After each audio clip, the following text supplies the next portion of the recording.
Well, we are back, huh? We're back at the 9 Club, everybody. Today, we have a very special guest. Mr. Chris Gregson is with us. How are you? I am good. I'm stoked to be here. Bro, you don't even know. We're excited to have you, man. Hell yeah. If you are an avid listener of the 9 Club, we always talk about Chris Gregson, man. I was a big fan. I still am, but listen, we're going to go through it all, but you are your filming skills on the transition are like no other. You know what I'm saying? And a skateboard. Again, we are going to get into everything, but it is so damn impressive. It is so fucking impressive, Thank bro. you. Definitely. That we trip out. I mean, I don't know if you watch the Experience show, but when there's something here that you filmed, and it's like at a water park or on a ramp or in a boat, like we're all fucking tripping. Bro. We're like, how the hell is he doing this? I mean, like, we're all skateboarders. Yeah. It's like, to us, it's second nature, So it's like, I think when you get to a certain level where you're like comfortable enough on your board, like I could focus on what the camera's doing.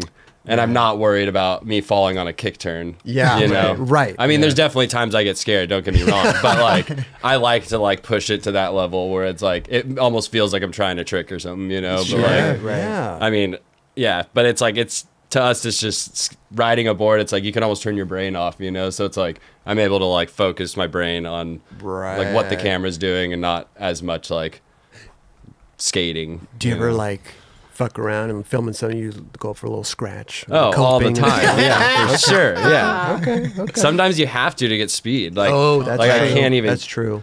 Yeah, like the follow line of Tony Hawk where I ollie over the channel with him. I had to do a back 5-0 on the wall on the vert ramp in order to even get enough speed to ollie over the channel. Okay, wait. You had to pump through that. I mean, I had to drop in, do a back 5-0 while he was doing an air, and then the next wall frontside. Okay. Remind people, what was this for? What are we talking about? It was a Thrasher Magazine firing line. Okay. It was actually the first time I'd ever filmed Tony Hawk. So I was extremely nervous. This is on his ramp. On his ramp, And we're talking about the channel that he flew off. He flew through. Exactly. And, remember that? Yeah. So you drop in. You drop in together. Both you and He Tony. went down the rollin'. Okay. On the right side. So he's going faster than me. So we kind of timed it. We dropped in at the same time. Mm-hmm. He did like an air over me while I do a back 5-0. And then like he did an alley-oop indie air over the channel and I did a frontside ollie. And like, I mean, it took probably like 15 tries to do it. And I just told him I'm not bailing at all. Like when I'm committing to the ollie every time. So like, just look out for me if you're knee sliding. And there was definitely some close calls, but Wow. Was that the first time that he had dealt with something like that?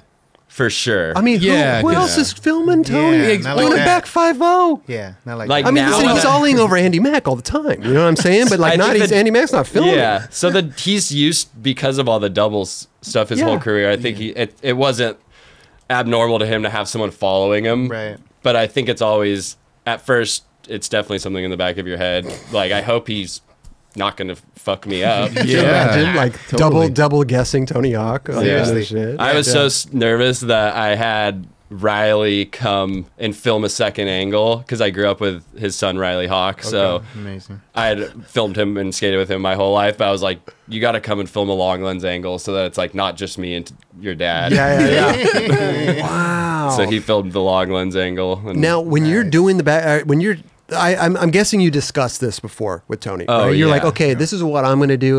Well, I got to get speed, so I'm going to do a back 5-0. What was his? Did he have a look on his face like, what? What are you talking about? You're going to do back 5-0? that was actually funny because it was the first time I'd filmed with him. So a lot of his life is like pretty scheduled out. Yeah. And he asked me like the day before, how many walls do I need to hit? Okay. And I was like, whoa, I've never even thought about that because it's just always so in the moment. Yeah. Like you can't really premeditate those things. It's just like you get to there and it's whatever works. 100%. And then usually I let the skater tell me what they want to do first. And then if for whatever reason I can't, like if that line doesn't work because maybe the skater's regular and I'm goofy or whatever reason, then I try to like break it down a little bit to be like, okay, well, what if you did this here and then you could get to there and there that you want to get to. But like then it makes it so that I could get there with speed or got you. not. But yeah, for the channel with Tony, I did not think I was gonna have to do a back 5-0 first, but in that moment it was just like I thought I could just kick turn and pump it. But well, back 5-0, are you like sitting on the back 5-0 kind of? There's actually a photo of it that my friend Tim Aguilar shot that it's like fully me in a 5-0 and Tony doing like you're filming. I have like I'm doing a back 5-0, the camera pointing up, looking up at Tony, doing an air over me. Why? Listen, I don't skate vert, but why not a 50-50? Why a 5-0? I think back 5-0s on vert for me are easier because it's almost just like a kick turn. Like once you set your front truck down, it almost is like another motion you have to go through. Whereas a back 5-0 is like your back truck is just it's locked kick in, turning. and you're just about to come And you're back getting in. good momentum going back in. You get you could almost get an extra pump off the like drop in of the 5-0 rather than a 50-50. Honestly, I didn't even think about it. It was just what happened. It was just what happened. Yeah, I was like, oh, I'm just gonna do this. I'm just thinking about Tony and you saying you're gonna do a back 5-0 or him seeing you do it because he's probably not used to that. You know, like who's doing that? I mean, he just trusts. The whole follow thing is such a trust thing. I mean, it's between me and the skater, we both have to trust each other 100%, you know, because there's definitely times where I get sketchy and there's definitely times when they get sketchy, and they have to trust that I'll be able to maneuver myself around them if they slam and vice versa. So like even when I film all the contests and the follow lines for X Games and Do Tour and stuff, I only do it with people that I've filmed with outside of events. Right. Because we were talking about that. We were talking about that outside. And like some skaters don't even want you to follow them, and which is respectable, right? There's money on the line. There's a gold medal, like whatever, there's a trophy. And going back to the trust thing, if they've never filmed with me outside of an event, the trust thing's not really there. Right. You know? I mean, I'm sure there's people that like see my stuff and are like, oh, he's that guy. But it's like when I'm right behind you, like really close, it's definitely a different story. And like you said, when there's money on the line and stuff, I don't want to be the reason someone doesn't make 50 grand because they were worried about where I was. Could you imagine? But yeah, you don't want that responsibility. No, I'd be like, he's like, dude, he fucking was too close to me. I felt like exactly. Well, dude, and you never know. You usually have some huge backpack on too. Yeah, I have but the backpack kind of just holds the batteries and stuff, so that what the camera in my hand is lighter. And then I mean, there's antennas on it, but those don't weigh much. It's more like the cords attached to the camera in the backpack like kind of get annoying, but for the most part, it's transmitting the signal exactly, so that I could just be wherever I want to be, and the camera's still live. Yeah, so it's an interesting thing. I always see like the filmers at the X Games or SLS or something like that, and I think Chase Gabor does a good job because he really kind of just is like a follow cam, and then he kind of like turns off and he just kind of like gets out of the way. Yeah, funny. Me and him like. I was the first person he ever filmed with when he moved to California. Wow. Seriously? So, wow. Like me and him, I made a homie video called Be Here Now. That was a VX video with me and John Dixon and Figgy and Provost and a bunch of people when I was 17. And it was originally supposed to be me and Chase's video together. Wow. But then he got the barracks job like 8 months into living here, and then it was just like it was full-time barracks, you know. Wow. But when I first started, like he was doing the follow stuff in the contest way before I even ever got an offer to do that. And like whenever I first got an offer, he was the first one I called to like hey dude, ask like what to expect, and you know, because he's great at it. Yeah, you know? yeah. Because when you're out on the streets, right, it's like, okay, I'm gonna back lip this rail or something. You know where to go. You know where to be out of the way. In a contest atmosphere, sometimes it's spur of the moment. They have a trick in mind. Maybe they change their trick. You're standing front side at the rail, but they want to, you know, it's like then they got to like tell you. So I can imagine it being a little nerve-wracking. For sure. It's definitely stressful, but I think a lot of it, like me being kind of a skate nerd, helps because I know like not all their tricks, but you know, I have a good idea of like, that's very helpful, what people do and like their go-tos, and like I mean in a contest you're not like, unless you're, you know, like some of those dudes, Louis, I shot, I mean even Nigel, sometimes it's like they'll pull shit out of their ass that You don't right. blown away. Right. But like I kind of have an idea, and I watch practice, and okay. you know, so you know what they're. I mean, the last thing I want to do is fuck someone up. Yeah. So it's definitely, I'm pretty aware the whole time. Sure. I mean, no one's perfect. I've definitely like probably gotten in some people's ways, but I mean, nothing that I'm like really bummed on myself for. Right, they probably got fifth or something. When you're filming the lines, usually in the contest, you usually start out filming like the first like 5 seconds of it, right? And then you kind of veer off. Because usually you don't, if someone's skating in the park, like you're not following them around the whole line, are you? In the bowl, I follow them the whole run. Really? But that's because I can't get out. Oh, okay. I was gonna say like you don't. I was like, I mean, I can get out, but it's like I said, when I did a fall line with Zion at Dew Tour, like throughout his whole run, but it was like we had gone to that park before, and I'd filmed that line when the contest wasn't even happening. So he was able, whenever he was in first place, and that wasn't changing. And it was his last run. So I went up to him like, hey, like you're gonna do that same line, like. Let me just film the whole thing. And he's like, yep, let's do it. And that was the one he won on. Yeah. Not the one he won on. It was the qualification round before it. So he was in first. Nothing that he would have done could have, or anyone else would have done would have changed. So in a scenario like that, like even if I did mess him up, nothing would have changed standing wise. And Mommy Tezuka, who's like a female, she rides for Blood Wizard also. She, similar thing. She was in first at going into the finals or whatever, nothing was going to change. And since I film her so much outside, it was like she trusted me just to follow the whole run, you know. That's so but sick. it's funny when that happens because I don't really tell the production that I'm doing it. It's just like I'm down there, like fuck it, let's do it, you know. And so you're trying to like if you're down there, it's then on them to switch to you. Yeah, I mean, I try to wave my hand in front of the camera, and I'm like, give them some signals, like cut to me, like, you want this shit right now. But I mean, it's funny when I do that though, because I said it's not really too pre-planned. They always are like, do it every time, you know. You can't do it every time. And it goes back to the trust thing, and I have to be like a mediator between the skaters and the TV production. Because it's like, to them, they're like, that's what's best for TV. That's what looks the best. Like, right. But it's like, I'm a real skateboarder, and I know what it's like to skate contests. And it's like, I would never, like, if I didn't want that.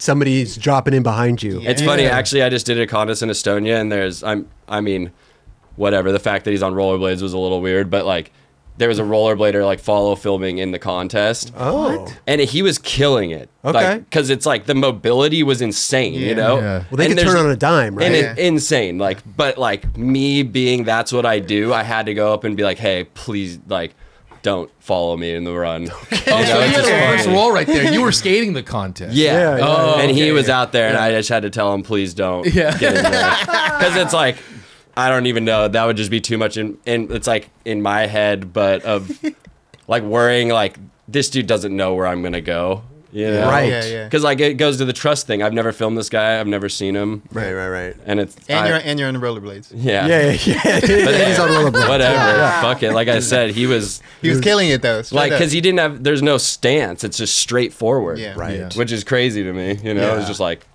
the mobility of it was crazy, but. Like I said, I didn't trust him, so like I wouldn't want someone to do a contest and not if they didn't trust me. You know, like I respect when like Shane or Ishad comes up to me and are like, "Hey, I don't really know where I'm going. Right. Like, can you just not follow me?" And it's like, hell yeah, like of course, you know, Totally. Like I want them to be comfortable, and if they're not comfortable with me following them, I'm not going to do it. Totally, right. Because you want them to do the best that they can. Yeah, because ultimately they're all my friends, Yeah. and like I want to see them do good. Like, yeah, you know, man. Yeah. That rollerblade thing. Wow.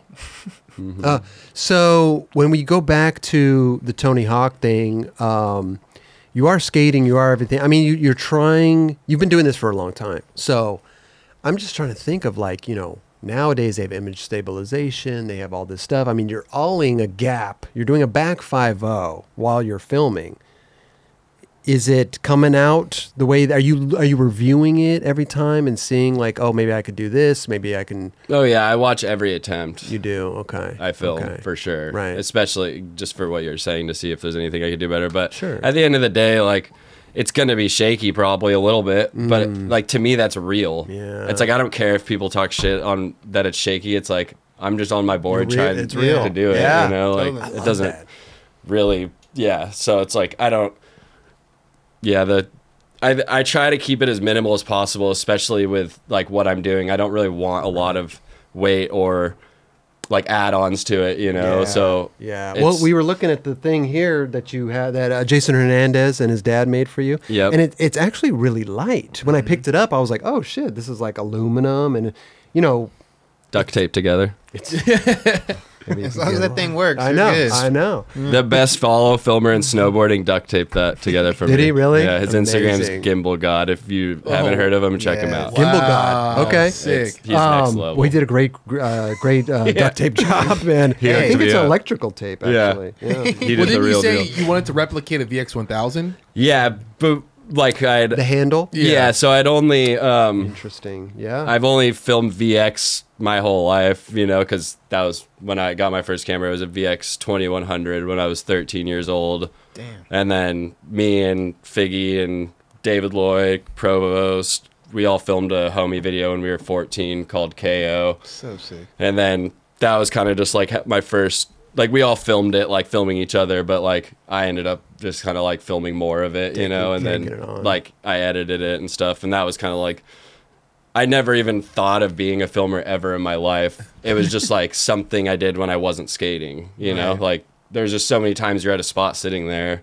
And how old were you at this time? 13 when I got my first camera. You were 13. So that must have just sparked something. It was just like sure. one of us needed to get a camera. Like, I mean, like I said, I was with Figgy, Yeah. Colin Provost, David Lloyd. It's like David and Figgy both skated El Toro before they were teenagers. Dude. Like, and they made it like a point in their heads to do that, you know? So it's like, you know, I'm like, someone needs to film this shit. Right. Like, Yeah. this is insane. Like, and it's like, look at all of them now, you know? But it's Yeah. like, yeah, so that we just made a homie video when we were kids, you know, and that was it. And we premiered it at like the local Dollar Theater in Irvine, and That's so it was rad. just like That's like whatever. such a cool go-to thing when you're young and you have a bunch of friends and you're skating. Yeah. You want to film each other and make a fucking video. yeah, and it was all Yeah. for a premiere with all your friends. Yeah. You know, like it was like there was nothing better. So it was like So that's where rad. it started, and then I just filmed VX forever, and then eventually like I got the opportunity to film an HD thing with Grayson Fletcher for the barracks. It was Okay. like the In Transition or whatever, and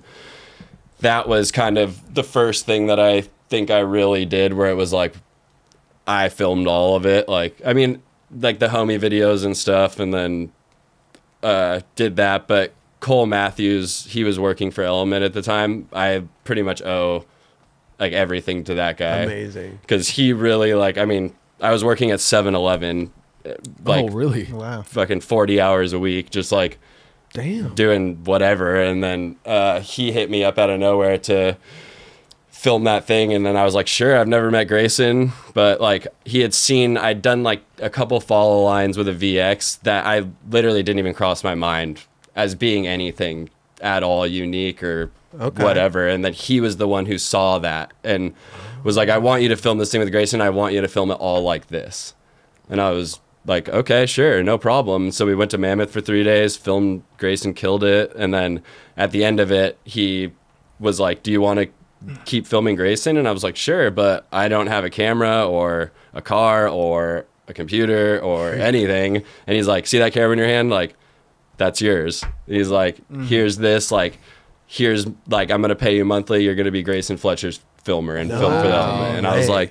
like, what? Like, I could, like, you know, I and could it quit was- my job. yeah, like What? it was just like, you know, like he really saw something in me that I didn't see, and I would have never saw it myself, you know, Right, like, that's so rad. and then it was like that edit came out and a bunch of people were hyped on it, and I was like, whoa, maybe like there's something here, and it's funny because it utilizes my skating, which Yes. like to me, I mean, as a filmer, like it's not exciting to me to just film long lens, like. You're You just know, sitting like, there, right? yeah, right, right, but it's right. You because wanna I'm a get in there. skateboarder. I want to skate, you Right. know. So it's Yeah. like it's sick. I get to like do all these crazy lines that all my favorite skaters are doing and be 5 feet from them, like, and it like even helps me like when I film the contests and stuff because I'll film the park series and then I'll skate them also. But it's like I kind of like by filming all of it in practice, I like could take bits and pieces from other people's lines, like things I wouldn't see, but I'm doing theirs, and it's like, oh, that's sick. That's fun, you know? Interesting. So Dude, shout out to Cole Matthews. Dude. Yeah. He Yeah. is the best dude. For hands sure. Down. He's Straight great. up, man. And yeah, so he really, like, I mean, like I said, sometimes it takes someone else to see something in you that you don't see, and he was that for me, and like forever grateful. And now he's my boss at Thrasher, and you know, like he's like taking me like under his wing, and I love that, bro. I couldn't be more grateful for that, like, because I'd probably still be at 7-Eleven. How shit? You could be manager though. Hey, I might have even known it by now. They franchise, I know that. Okay, perfect. But when you got the Element thing with Grayson, how old were you? 21. Okay, so we're talking from 13, the homie video, a bunch of years that passed by. Well, I worked for Flip when I was 17. Okay. Oh, really? What? So how did that even come into the picture? I went to jail with Geoff Rowley when I was 18. We'll Okay, get there. okay, It's that's pretty funny. Wait, that's how you got the No, initial... no. I mean, could you Just popped imagine? into my head. But yeah, so that was actually a funny story. I was with Colin Provost, and we were on like a Volca mission, just doing these like random skate parks. But I'd never really made any money filming at that time. I just made homie videos with, but like I said, my homies were really fucking good. So like I got lucky like in that scenario. So I'd filmed Figgy's birdhouse part, which was in the big birdhouse at the beginning. And then I filmed David's part and a couple other stuff throughout the video. And I guess, and that's when Flip and Birdhouse were both out of the same distribution. Right. So Ewan needed help with Extremely Sorry because it was getting down to the wire-ish. Okay. And then he was just like, they had brought on Louie and Curran and they were like the kids and stuff. So like Ewan kind of just needed some help. So he asked the Birdhouse dudes who filmed Figgy's part because he liked the way it looked. And then they're like, oh, his friend Chris Gregson filmed it. And he's just like, okay, give me his number. And then, like I said, I was with Provost and I get a call and I was 17 years old and he's like, this is Geoff Rowley. And I was like, yeah, right. Like, literally like, no way. Yeah. Why? And then just hung up on him. Like I not like straight, and then like I was like, Colin, you won't even fucking believe like some dude or some idiot tried to prank call me saying he's Geoff Rowley, like, and then like I think the number might have called back again, and I just didn't answer, and then then I think the next day like I got a voicemail and it was from Ewan. Okay. And I was like, holy shit, I hung up on Geoff Rowley. And he called back and you fucking blocked him. God damn it. Yeah. Wow. And then, but I mean, like, I was such a little kid. I was like, why? There's no way, you know? It's like, a homie fucking with me. Yeah. No, not the real Geoff Rowley. Wow.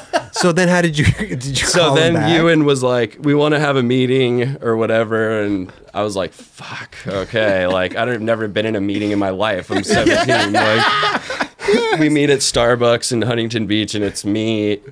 I show up, and it's just Geoff Rowley, Ewan, and the team manager at the time. And I'm just sit down, and I'm just like so scared, you know? And they were just like, whatever, we want you to help me film. You know, like we're coming down to the wire, but it ended up being like 2 years. But like, you know how it is, it just gets pushed back. Sure. And so I just helped him like finish Extremely Sorry. And I kind of was like, I filmed more of like Louie and Curran and David and Luan. David and Luan were my age at the time. And then like we were all 17 and 18 and Louie and Curran were little kids. And yeah, it was awesome, you know? And then, last day of filming for the whole video, like the premiere was booked set in like 20 days. I think the premiere was September 20th if I remember, so it was like September 1st, and I get like a text from Geoff like, be at this location at this time, your job depends on it. And I'm like, fuck, okay, like definitely not gonna be late, like you know, like, and that was before iPhones. I couldn't like look up like the pin and see like where it was. Like I'm just like blindly like, all right, I'm gonna leave my house at 4:30 in the morning. Like, I feel like iPhones were just starting back then. Not even like this was a full flip phone. Still like Motorola years Razor. After, and then wow. I mean, Geoff Rowley, he meant business. He put the. I mean, they've been working on this video for 6 years. Yeah. And it was the last day. Like everyone else was done, and Geoff just wanted to get one last trick, and it was this impossible on this roof gap. Okay. And it was the roof gap that Jeremy Ray had skated back in the day. He front 360'd it. And Geoff Rowley is a huge Jeremy Ray fan. Okay. So he wanted to, like, that was the roof gap he wanted to skate, you know? Like, there was, like, more behind it than just, like, this roof, Impossible. you know? Yeah. And so he had gone there. Me and Burnett get there at, like, 6 in the morning, and we're, like, wandering around the school, like, trying to find what spot he's trying to skate, because he didn't say what it was. And then, like, we're just like, what the fuck, like, what? There's no spots here, you know? And then Geoff shows up and just gets his board out of his car and just skates in, like, doesn't even say a word to me and Burnett, and we're just like, well, that's our cue, like, let's go. And then, like, gets up there, just throws his board on the roof, and we're like, oh, like, we did not look, we weren't looking up, you know? And did you immediately recognize a roof gap when he threw his because board? I had seen, it was in, like, they did like that OP King of Skate contest where the mega ramp was created. Danny Way built the mega ramp. Costin, I think, switch heeled Santa Monica triple set. Yeah, it was like a video contest. Got you. So yeah, like that roof gap. Jeremy Ray, I think, was in that contest, and he did. It shows him like going and drilling plywood into the roof and all this stuff. Yeah. There's the wood. So Geoff wanted to do the same thing, so like he had gone the night before and drilled 20 pieces of plywood into the roof. Wow. And it was like maybe like 18 or something, like 15 of runway and then like 5 of landing, and he like spray painted them. Like the landing one's gray to look like the roof, you know. And that's gnarly, dude. All To this sneak into the by school himself with that wood. Yeah. To put it on there. A lot of wood. What? You know, one guy, dude, one human. You know Geoff, dude. He probably put it on his back. Oh, for and like sure. A fucking, you know, no problem. Like he was going no hunting. Problem. Yeah. So that was, we get there and just like, I don't even think he tried to ollie it. Just like me and Burnett are still on the ground and just hucks an impossible. We're like, oh my God, like jump up there. Kurt Hayashi, rest in peace. He was there too. And he was filming long lens on like the ground. And there's actually a video on YouTube if you type in Geoff Rowley impossible roof gap. Like later they made like this whole little thing about it kind of. And it was like, like this security guard gets there, like tried it 3 times. And I'm fisheye on the roof, Kurt's on the ground. I have Ewan's other camera on a tripod and Burnett's next to me shooting. And Geoff tries it like 3 or 4 times and this janitor comes out and it just starts screaming. Geoff's just trying to impossible over a screaming janitor. But the guy was so mad that he couldn't get us because we're above him. Right. But like he had no problem. He was just standing in front of Kurt's camera. Like you ain't, you know, like that was all he could do. And he's just like calling the cops, all this shit. And then Geoff, like eventually Kurt like had no choice but to leave. Like this guy was not letting him film. Like he just got out of there. And then Burnett, like, we are all just there, and so it's just me and Burnett on the roof, and then Geoff goes to do the impossible, breaks his board, and then he just looks at the guy, and like since Kurt had bailed, like he's like, "Look, my board's broken. I can't try it anymore. Like, aren't you gonna go get that guy's like whatever, like the license plate that like tried to just get him away from us, you know?" What does he do? He just starts changing a board. Like instantly, right away. Like, and I just look at Burnett and I'm just like, our faces are just like, oh no, you know, like this, like the guy called the cops 20 minutes ago, you know? Yeah. And we're just like, fuck it, whatever. And then what does he do? First try, does it. Wow. Nice. Literally with a new board. And we're just like, what the fuck? Like freaking out. And then Burnett goes one way and then my camera was like on a tripod. Like where Ewan's camera was on the tripod because he was like editing because it was the premiere was in 20 days, and then me and Geoff go and run this to like the middle of the school and just jump off like into this grass patch like where kids would eat lunch, and literally my feet were on the ground for like 0.1 second, and it was just like feet on the ground, tackled to my face, both cameras flying. Like luckily it was in grass, but it was like I didn't even put the cameras in the bag. Wow. And then just both of us, like they were under the awning. Just wait, like probably listening to our footsteps, and just like right when our feet hit the ground, it was just like tackled from behind, tackled straight into handcuffs. Just like it was like 6:20 in the morning, you know, like still so early, like because she started it the second the sun was rising. So what happened? Then like Geoff just like looks at me and is just like, whatever, like, I don't even, maybe not yet, but we get put in handcuffs, we get put in the car, and then like, one thing I'll never forget, like, because it's just like a little kid me moment, like, Jeff's like, my nose is itchy, like, and like, I was like, here, like, scratching on my, use my shoulder, and like, he's like rubbing his face on my shoulder, and I'm like, even though we're in the back of a cop car, like, little kids and me is still like, damn, this is pretty That's crazy. like straight out of a movie. Yeah, like, what? And then like, eventually he's like, we didn't, like, we had like a split second without the cops in there, and he's just like, we didn't drill the wood in the roof. Okay. You know, right. He's like, we're pulling up that Jeremy Ray footage.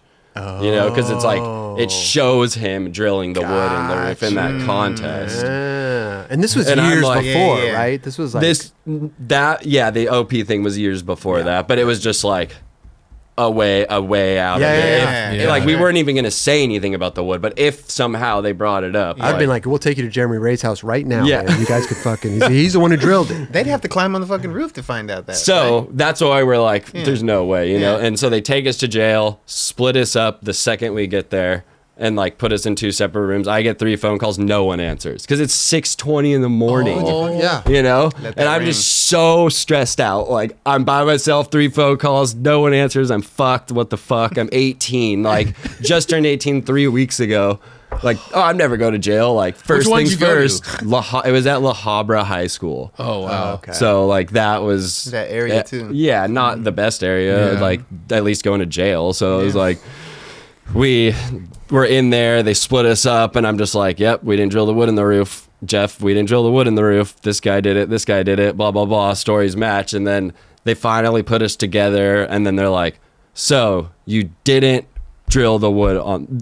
So eventually they went back to the school, went on the roof, saw the wood, came back. We're like, felony for vandalism, felony for trespassing, and like a misdemeanor. No, felony for vandalism and 2 misdemeanors. And then we're just like, fuck, okay. Like, so then we start like tell like the fucking Jeremy Ray story or whatever. And then they're like, you're sticking to that story. Like, you guys did not drill the wood on the roof. And we're like, we did not drill the wood on the roof. They're like, so what about this? Pull out the drill that he changed his board with. He left it on the roof and it's covered in flip stickers, and he's wearing a flip shirt. And they were just like, literally Jeff's head just like dropped, you know, and I'm just like, oh my God, we're fucked. Like, But you're like, no, that changed my board. but you can't explain that. There's no one's believing There's got to be a that, drill you know? bit too. Like, I'm Right, sure. right. It's just like we were fucked, you know, and Jeff knew it, and we were just like, Jeff's just like, whatever, just get us out of here, you know, like, Charges. with grateful, whatever. like, Wow. no, he got us out of there, like, Oh, really? Yeah, I mean, like, he wasn't gonna like like, he's the fucking man, you know, he wasn't gonna let like 18 me like Sure. be stuck there. Like, when Okay. he was like, you know, like, I was working for his company. It's like, he's the man, you know, like, and I'm like, I mean, how many times I've been on a roof? Thank God the one time that happens, I'm with him, you know? Yeah. So he took the fall for it. Yeah. I mean, like, he paid for it all and Okay. like got it, or flipped it, you know, and like, but it was like me and him had to go to court and like give our DNA to the courts to get the felonies dropped, and like DNA? What? For what? they were like building a system of like felonies DNA so that like whenever they find fingerprints or whatever, Okay, it's like okay. they basically go to a They know, database boom. of felons Yeah. Okay. first, Right. run that, and then like go from there. So they were like, if you guys want to give up, let us like whatever take some blood and do all that, like then we'll like drop, then you're in this database, but we'll drop it from a felony to a misdemeanor. And then a couple of months later I was going to Wild in the Streets in Montreal with America, and like got stuck at the border, and they're like, you're a felon, like you're not getting in here. And I'm like, no, that shit was dropped, like I'm fine. And then somehow someone forgot to press one button at the thing that like internationally did it, and I was like, I was at the airport in Montreal, and my mom had to go meet up with Rowley, drive from like Long Beach to La Habra with Jeff, go to the courts together, like figure out what had happened, blah blah blah. Like hours goes by. I'm just sitting at the there border the whole time for like, I was probably there for like 10 hours, like Until they got it situated. like until it all got figured out. But I was like, you know, like I was all hyped to be there and see them go. I good just thing was it like, fuck took- it. Like, I'm here. I'm just going to. Wait, so you were going to Montreal or going out of Montreal? I was in Montreal, like trying to go home. No, Trying to go in. Trying to go in. Yeah, Okay, okay. like I was going to film that was the year America did the Wild in the Streets, where they did it the same day in a bunch of different countries. So I was with like Heath and Westgate and Figgy, and then like Paris was Reynolds, and like they had the whole team split up. So I was like, I'm here to do this. I gotta film this shit. Like, fuck it. Like, my it's mom crazy. and Geoff Rowley are figuring it out. So I'm kind of baffled that it took that short of a period of time, because sometimes you would think that For shit sure. would take months. yeah. to get I mean, cleared I and- think, like I said, it was just like the person fucked up and didn't like. right. Yeah. It was the click of a button. Yeah. And that's a shitty part. The shitty part is like you have to do something like that to know that it's still on your record.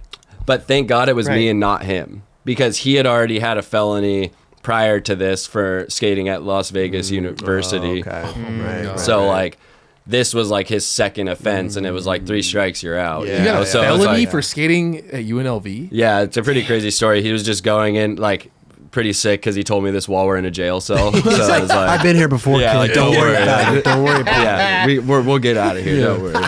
But he was like whole Vans team at like on a trip, like, and he was just like, hey, I'm just gonna jump out really quick and look and see if I want to skate this spot. Whole team in the van. Geoff just gets out by himself, skates through, and he said within like a minute of skating through the campus, some like just random looking dude like stops him and is like, you can't be skating here, sit down, like, and starts like getting on like a walkie-talkie and calling, and he's just like, what the fuck, like, fuck this guy, and just got up and just started mashing away, skating away.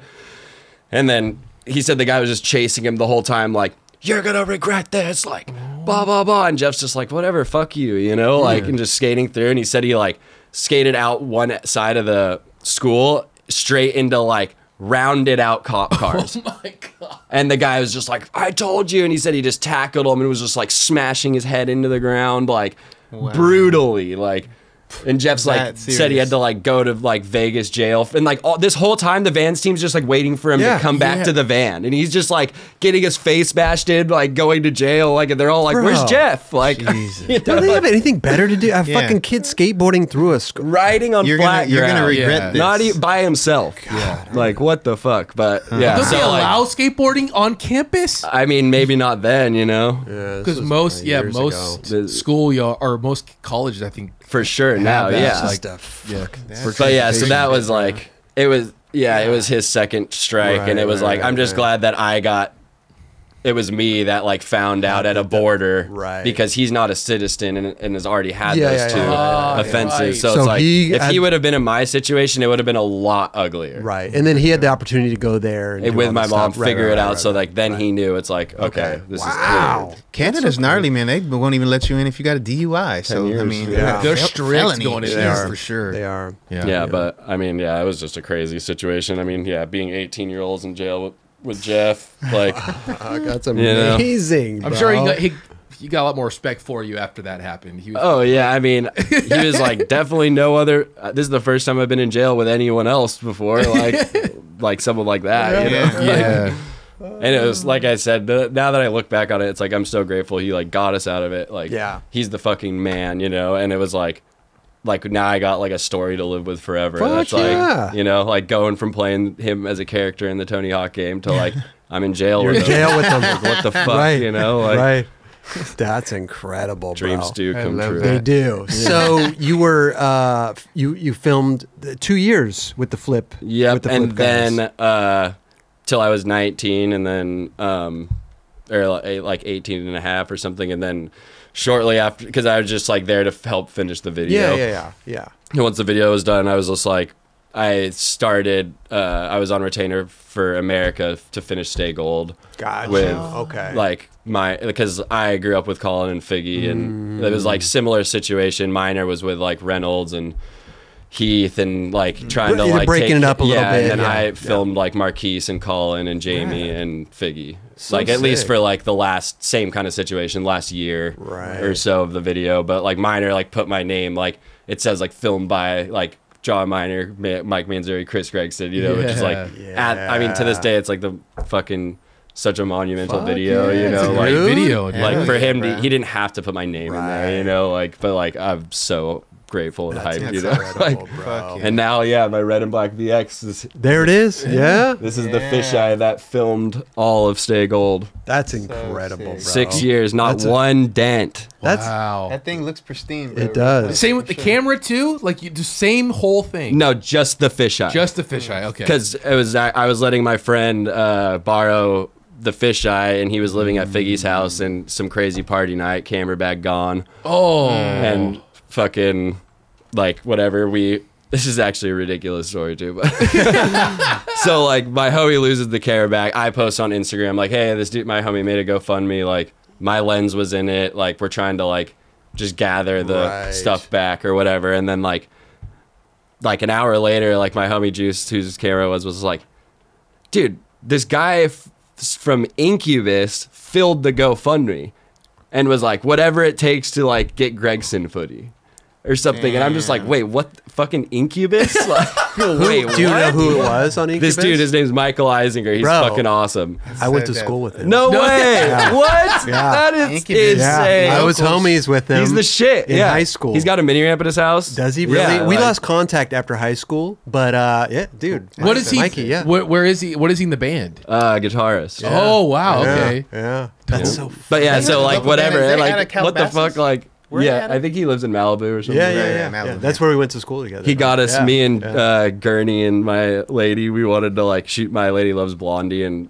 they were like opening for, or like playing with Blondie at this thing, How and funny like is that, I was like, bro? dude, could you hook us up? And like we got to see backstage Blondie, and Yeah, man. I mean, I went to school with them too. I mean, they were really kind of on the cusp. They were kind of time. coming, you know, they weren't blew up after, there yet. After high school, I think they started to get their little. Yeah. Well, for me, that's what I remember. They got their fucking. yeah, but he's They the got man. big. But that's just Yeah, they so were big. random, you know. Like So random. I never even met the guy, and I'm like, what the fuck? How That's sick is that, crazy. bro? Like, and then because of him filling the thing, like Figgy was like my homie Juice talked to Miner, and he's like, yeah, you could have this fisheye, but like. To him, it's not as sentimental to me, or I'm like, holy Right. shit, this thing filmed fucking Reynolds part. Like, what, you know, like, Yeah. Wow. Dude, how With- long or has Heat's GoFundMe part, are been you around? kidding me? You know, like, all white, like, Yeah. No, that for sure. fish, I filmed all that, That's you know? incredible, super bro. rad. And to like someone, I mean, whatever. I'm just like I said, a filmer skate nerd, so it's like to me it's sick, but to someone else, like maybe it's just a piece of glass. But Yeah, That's a big video. Fuck A lot of people grew up on that video. Yeah, right? sure, yeah. yeah, Huge. yeah. But that was what time? What year did that come out? I don't know. Stay Gold.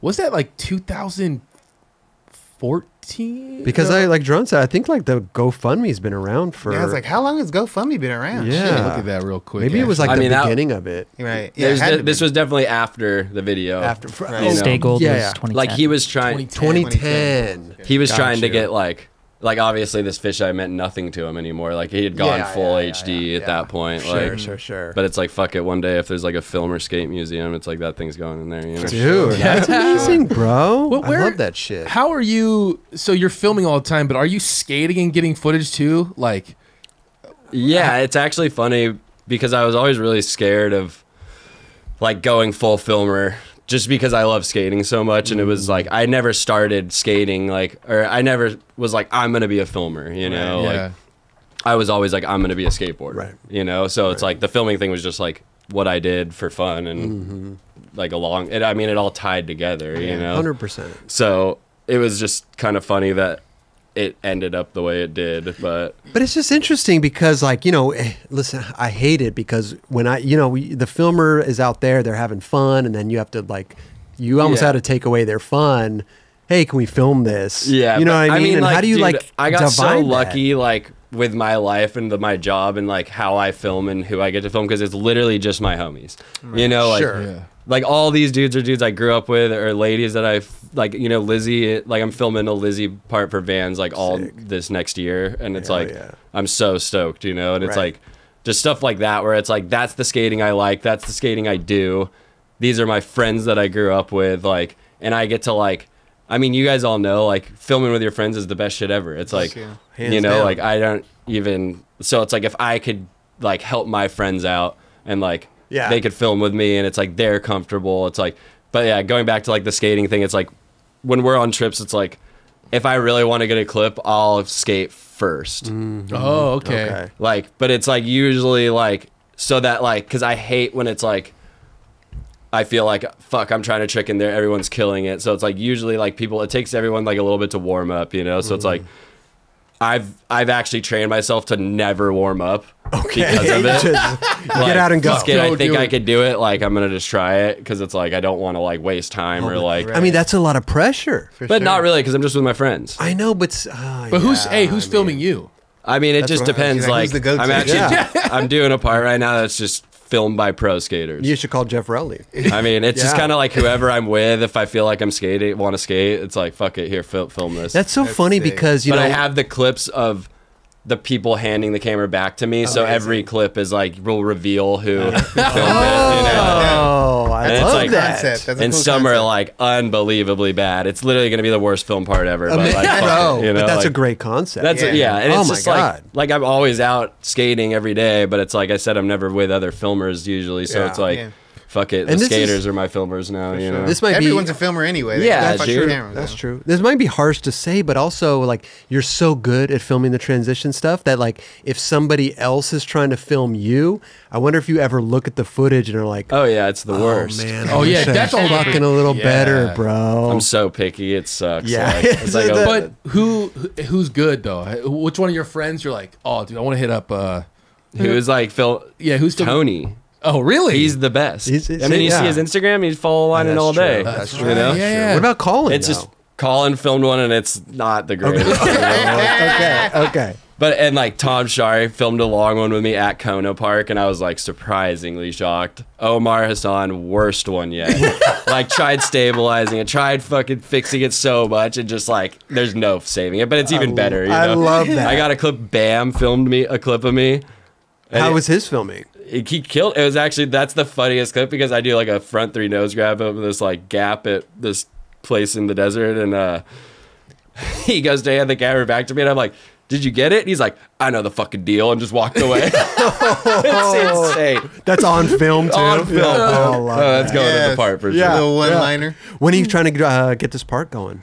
I don't know. It's like I have like an accumulation of shit that's just like kind of all over the place. Yeah. Like because I want to film like a vert part, just Yeah. because that's kind of Are we like. talking about separate from what you're talking about right like, now? I think I'm just gonna like make this like whatever part. Okay. Like I love the concept. It'll maybe so like sick. it'll start That's like so with sick. the film by skaters, and then like Okay. go into maybe some like stuff that like I don't even know, and then end with a vert section. Listen, I'd but love to get in there and Nice. just test my filming. Mix it skills, up. bro. Chris will You know what I'm just saying? drop in, and then that's all you'll see. He'll veer off. Yeah. to- Yeah, and then you could have a shot of me at the coffee store if I'm getting a cafe con leche. You know what Yeah, I'm saying? but it's fun. Just like That's rad. Like yeah, but I mean, going back to being like a critic of it, Mm-hmm. it almost is more fun and having the skaters film it because I don't have those expectations. Yeah. Right. there you go. You know, like there you go. I'm honestly like more surprised usually Right, at the end of right. it. Like, damn, you killed it! Like that Or was damn, sick. this shit look kind of crazy, Yeah. but I like Right, it.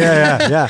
Because as a skater too, it's like sometimes I envision a certain way that I want a certain trick filmed. Exactly. And the filmer maybe doesn't see that, or I And- tell them and they're not trying to Right. capture it right, or maybe I'm just wrong. No, you know, you're so not wrong because it should always be the skater. you know what I mean. Always, like, I and that's feel because certain ways.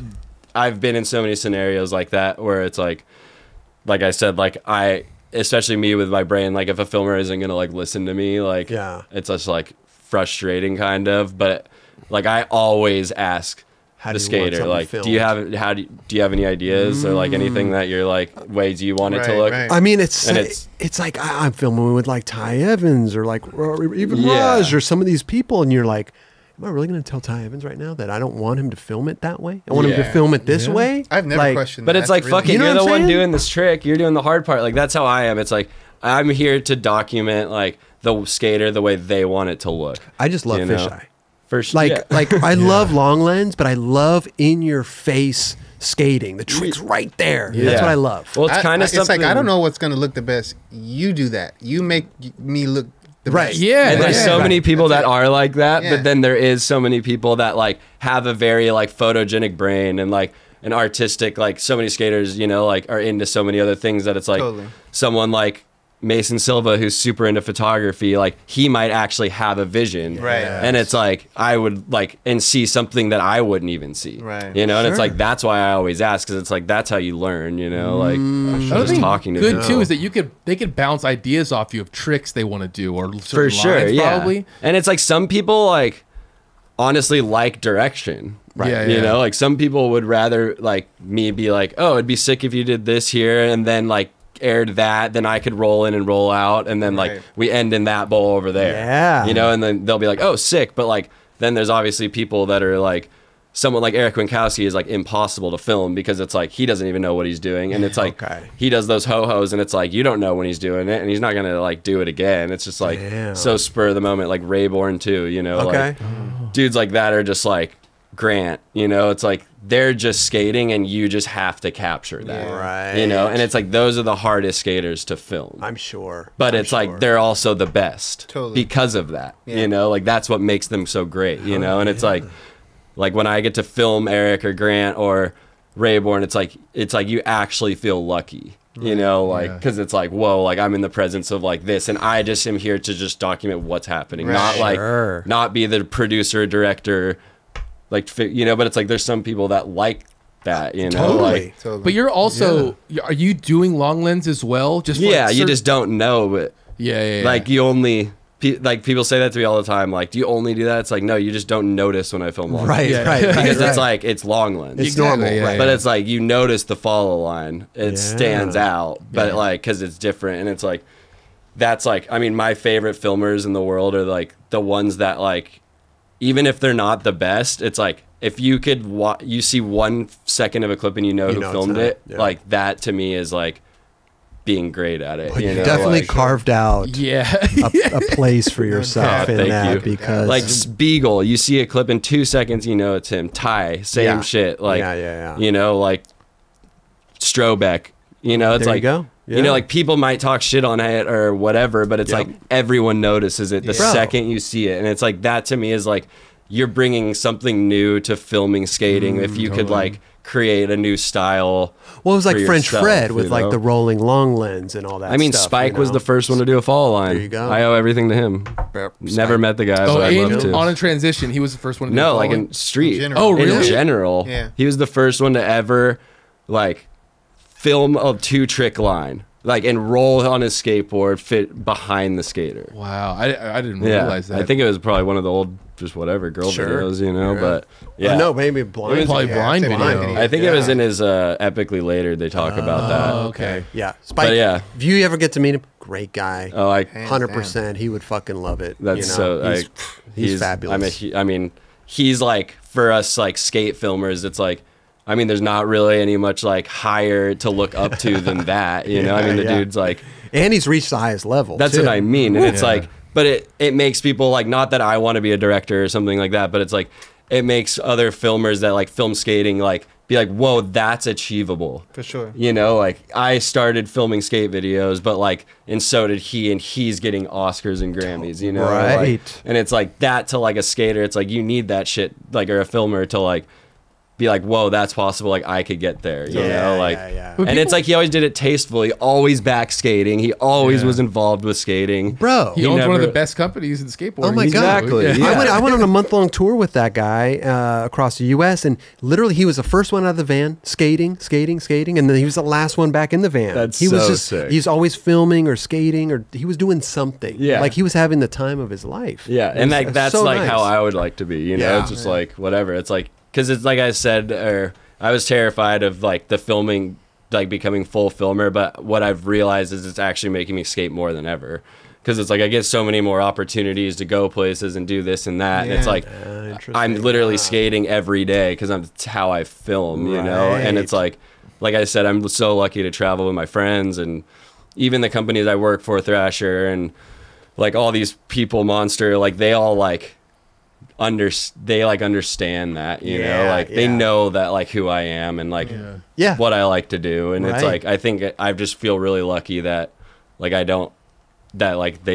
get to do what I want to do. Fuck, Kinda, it's the you know? best. For sure. It's the best part about this whole thing, right? Do you ever bring your own filmer? I have like a few You people should. that like are my like go-tos. Go-tos? Like this dude Okay. Tyler Wilcox, he's like seriously one of the best. And Oh yeah, he's real super down in San Diego, right? yeah. He's just like, you know, like he's like every filmer in San Diego hasn't any question. That's who they call. Oh, yeah, that's dope. Like his phone's blowing up from like me, Lanny, like all these people just all the time, like Sick. you know. But it's like he's just like so like motivated and like younger. He's like 23 or you know, and it's just like his level of like motivation is like that kind of shit gets me fired up because it's like, you know, it's like you always like even with skating, it's like you gotta like surround yourself with people that are better than you, Yeah, for or sure. else like you're never gonna. You know what I mean? Yeah, like, I know. It pushes you, No, you for know? sure Like, does. 1,000%. and it's like his eye is different than my eye. So it's like I learn a lot by like having him film me or whatever, you know, or like even just have, you know, so it's like that kind of shit's sick. And then like obviously I have like my homie Skippy that like I've filmed with since I was a kid, you know, and it's like to me it's like just going back to the film and the friend shit, it's like I feel the most comfortable when he's filming me. Okay. Like I could film a trick for hours and lose my fucking mind and like he's just fine. Like he's just gonna sit there and Skippy's good. he's just gonna sit there, drink a beer, smoke a twist, and just like not complain, and it's perfect, you know. Like, whereas like for me, if I had Ty filming me, I'd be fucking stressing, you know. Losing, Like when Tony points his phone at me, it's like the scariest thing ever. It's like fuck, pressure's on, don't fuck. Yeah. No, But he's the man. Like he's like filmed me try a trick for an hour, and I didn't even do it. And he doesn't care, you know. Like, but it's like you're still like, God damn it. But that's the funnest part. I mean, when we were at Beeble's Park, it was like the same thing. It was all just the homies around filming. We didn't have a filmer to come in, and we was just film this. I would film Beeble or Braden for like 3 hours sometimes. And I'm like, I can't do this, man. My back's killing me. Shit. Yeah, I mean, fun. it just depends. Like, I mean, there's definitely times it gets gnarly, but like. Yeah. Fuck it. It's like the dude that you're filming or the girl you're filming, it's like what they're doing is 10 times gnarlier and more exhausting than what I'm doing. So it's like I can't complain, you know? Like I'm never gonna like, you know, it's like all I'm doing is kick turning. Like these dudes are doing the same thing I'm doing, but like they're exerting tricks more. every wall, like you know, and it's like I'm never gonna be one to quit or like be like try to show like that I'm like over it because it's like I know what it's like to be trying a trick for that long, and it's like that filmer being like fuck it right here, you got it. It's like that goes a long way. You know? Oh, dude, to know the skater to know that guy's with you exactly and there present is like beautiful. And knows what you're going through. It's you're in that shit together. You know, it's not like you know, and it's especially with the follow line stuff. It's like we're really like. We're in that bowl together the whole time. Dude, like, in the trenches. Which is very uncommon. You know what I mean? Yeah. Usually it's like, you know, the filmer's out there long lens and doing his thing. For sure. Like, you know. And it's a fucking hard. I mean, like, they're like puzzle pieces every park, you know? It's like, I could film at long lens or I could just film a fisheye on the deck. But it's like, fuck that. There's a way to be creative and figure out how to like, you know, and that's when it becomes like something that's when it really becomes like both people. Cause it's like, what could I do and what can you do? Okay, let's like work on that a little bit and then like come up with an end product. Like I've filmed a line with Grayson Fletcher. There's this park called Lincoln City, Oregon in Lincoln City built by Dreamland. It's like the biggest concrete park in the world. Like it's fucking insane. And it's like, they built it in 3 phases, like over the course of 10, 15 years probably. So it's like, they built the top skate park that was there forever, and then they built a bottom skate park, and then they built a snake run that connects the two. But it was like I wanted to do a line with Grayson where we like no one had ever like. I mean, it's not possible unless you're following him because it's so big. Like, you can't film a line top to bottom. Long like no one ever did because like no one. You'd see these parks, and then you go there, and you're like, whoa, they're all at the same place. Because they look different because they're built from different times, like you know. But then because no one has put it all together, so it was like we went all the way up to Oregon literally for the single purpose of like filming a top to bottom line. But like it took an entire day to just figure out the line that would work for both of us to get to the bottom.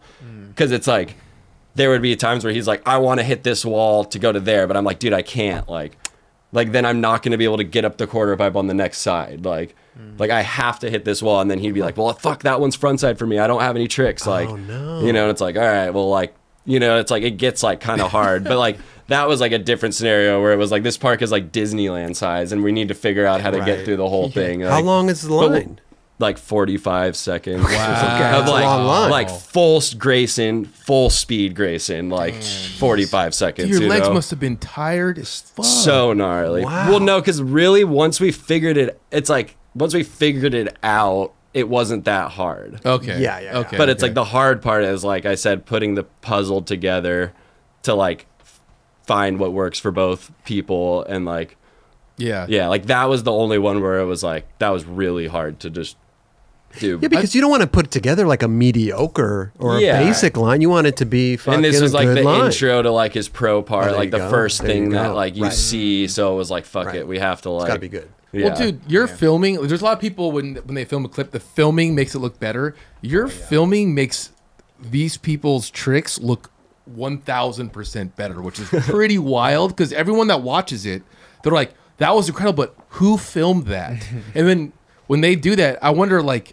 how has that been this good at filming gotten you like really like different gigs and like outside of skateboarding? Yeah, there's people you meet in your life that like significantly make it better. Like that was Cole Matthews for me at first, and then like Tony now, Hawk, you know, like, yeah. because it's like, I mean, like I said, I was Riley's friend growing up, like always knew Tony, like, but it wasn't like how I know him now, you know, and it was like, I filmed that line with him and he was super hyped on it, blah, blah, blah. And then it was just like, kind of like, we just like, I realized like, damn, like this dude just like loves fucking, like, you know, it's like, you think like Tony Hawk, this crazy guy, but it's like, he just is a fucking skateboarder, you know? And it was like, once I was like, oh, I'm just gonna, like, I'm not scared to hit this guy up to skate. Like I think not enough people hit him up to skate. Because Oh, they're, like, they're a nervous. little timid. Yeah. But it's like, Tony Alva. Tony's a fucking skate rat. Like, I hit him up and it's like, we're going to Lake Elsinore Park with Grace, and he's like, yep, I'll see you there. Sick. You know, it's like, Dope. doesn't even question it, because it's like, he's just a skater, you know? So it's like, I think we built like more of a friendship, like, than like before it was like I was Riley's friend or whatever, you know? Right. And then just like kept filming him, and then like then I do all of his stand-in stuff for like when he does like those big commercials or whatever. So he did like master class, which is like an elaborate like teaching course that usually like just like the best do. Like there's Santana teaches guitar, and Sure. Tony taught skateboarding, and it was like a crazy production. So for that, we're both goofy footed and we're both the same height and skate transition. So he just asked if I wanted to be a stand-in, which I didn't even know what that meant. I was like, sure, I'm down, fuck it. And then like get there, and it was just basically like all 15 cameras like were framed on me. So I would first trick teaching how to rock fakie. Okay. And then I do 10 rock fakies for one camera, and then do that for all cameras. So it's like I do 50 rock fakies. Wow. And then Tony goes in and Does 3 or 4, Yeah, you know, like. yeah. Oh, but so you're like, but he's over it. He's teaching the person about how to do this. Like you don't see me at all in this whole thing, Yeah, but it's yeah. like I'm just there so that the cameras could be framed up on me, since we're the same height and stance Yeah. and skate similar. Right. And then Tony just comes in and does like, so he doesn't have to do it 100 times. You know? Exactly, yeah. And then Yep. I did the same thing for a Geico commercial that actually never came out, which sucks because wow. it just like didn't like comply with the COVID rule. It was filmed before COVID, and then like right. stupid shitty scenario, but. So they It was probably funny then. It was amazing. Like even Tony, like it's one of his favorite like things he's done, and it sucks. Maybe one day someone will show the light of day. Was but, he there? So it Was was he there, the little gecko? No, I wish. Oh, okay. What about the It was a caveman? home. It was Geico home. So it was, Geico home. I don't think the little guy. I don't know how involved he is with that. I mean, but, he's cute. yeah, he's sick. Little lizard. If it was him and Tony skating, that'd be even better. But it was like that one was they actually drained. Tony hit up Ozzy Osband, who's like this old legendary pool skater, and he's pretty much like pool guru. Like any pool you see anyone skate, it's like usually like him or Salba found it, you know. okay. So it's like they're the shit, both raddest dudes. And so he Tony went the Geico. They needed a backyard pool. That was the theme they wanted for the shoot. So Tony hit up Ozzy, and Ozzy's like, "Do they got a budget to drain it?" And he's like, "I think so. Like whatever." And then Ozzy got the first pool Tony Alva ever did a frontside air and drained. Like Wow. swimmer from like this person living in the house with the clearest blue water, just drained to the bone, and like allowed the production to come in there and let Tony skate this pool. Like, so I got to go the day before to test it out for Tony, like, because like the stand-in thing, like I had to like talk to the producers and just like kind of show them what it looked like skating this thing or whatever. Wow. And then the day of the shoot, like we're doing it, and like they had wanted him to do a 5.0 over this like light and death box, but it was brick coping, so it was like kind of gnarly. But like whatever, I was doing it like trying to hype him up, and then it just got to the point where he just like looked to the producers or whatever. He's just like, I don't give a fuck if he could do it. Like that's too gnarly. Like I ain't doing that shit. You know, like. But he's like, damn it, you fucking. You know, like you can't be show him like all that. You're like, dude, relax, Chris, relax. But wait, it's like fucking. This is the first pool Tony out, the first frontside air ever done was in this thing, and it was like crazy that we just got to ride it for this random Geico commercial. Yeah, I was gonna ask. So, like, I mean, do you have to use new wheels, or do they clean the pool out? I mean, you're scuffing up the coping. They resurfaced the whole thing and filled it back up with water after. Wow. But it was sick because I got to skate the thing with Tony Alva. Oh, he was there too? The day prior, like he came Ozzy through. brought him in, and he came. It was like the first time he got to see the thing. Like, was he tripping too? Yeah, was he like, dude, insane. this is crazy? It was completely different. Wow. Like the transition, everything was different. Okay. Like I think they must have replastered when they replastered it. It like messed it up because like he was like, like the wall that he did the frontside air on was like so gnarly now. But like the old photos, it like looked like the best wall. He was like, this was the best wall of the pool then, but now it was like this other wall was better. So it was like they definitely changed it, but still like fucking so legendary. How rad is that? Because Geico has no fucking clue. No clue. They have no idea. No. They're just renting out a space to film this commercial. Yeah, but little do they know like how epic and like historical that is for our culture. And the commercial never even came out. No, never.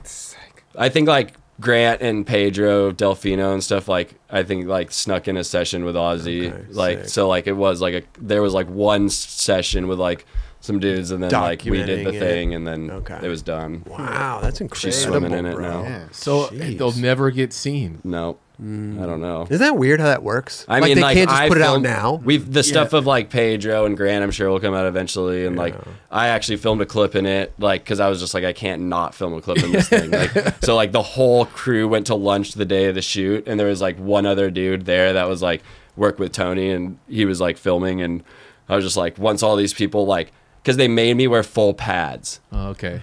The whole time, and I like I'll wear pads on vert, like, but in a backyard pool, it's like I'm fucking 6'4", like knee sliding is not working. Those aren't gonna help me in a backyard pool at all. So it was like so uncomfortable and weird to do that. But like I was like able to like try a trick a bunch with pads, and then I like went up to that dude. I was like, right when all these guys go to lunch, like I have my camera and I'm just gonna set it up and like give it to you really quick, and we're gonna film a clip when no one's back here. And I did a trick in it, like, without anyone knowing.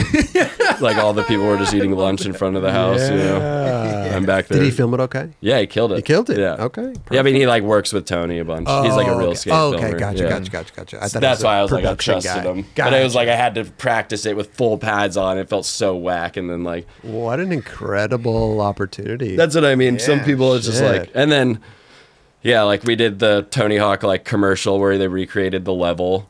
And you like, did the thing with him, right? So like they wanted the perspective of the commercial to look like the video game, and in the video game the character is being followed by a camera, you know. But it's funny because we couldn't, like, me and Greg Hunt were like working on it together, and like he tried so hard to like figure out what that lens focal point is, like. Like, is it a 50 like millimeter, like, and he's just like, it's an obscure that lens that doesn't exist, like is what he got to, like how they filmed the game, because he was trying so hard to match it, and like, but yeah, I had to like ollie over the taxi car with Tony, like, and it was just like pretty hectic, like, and then the whole day with COVID, it was just like insane nightmare. Like I had gotten tested the day before, even though I was in the building, and then like the morning of my test came back inconclusive. Oh. So I just sat in my car from 6:30 in the morning and the shoot ended at 6, like cut out of the building, everyone gone, and it was like at 5:30 they got another test results back, and they just literally like, run, get in here, go, like it was straight up like out of a movie. It was like they just had like people lined up with like everything I needed. It was like, board, grab it, like, oh my camera, grab it, like boom, boom, boom, like go up to the roll and do it, and then like first try, no warm up, just like jumped it, like didn't even fucking bring my board. I'm just like just hectic, and like then I was like, okay, just breathe, dude. And then like, we did it like second try, but it was like just super hectic. What kind of camera did you use on that one? They had me do like the jump on my camera.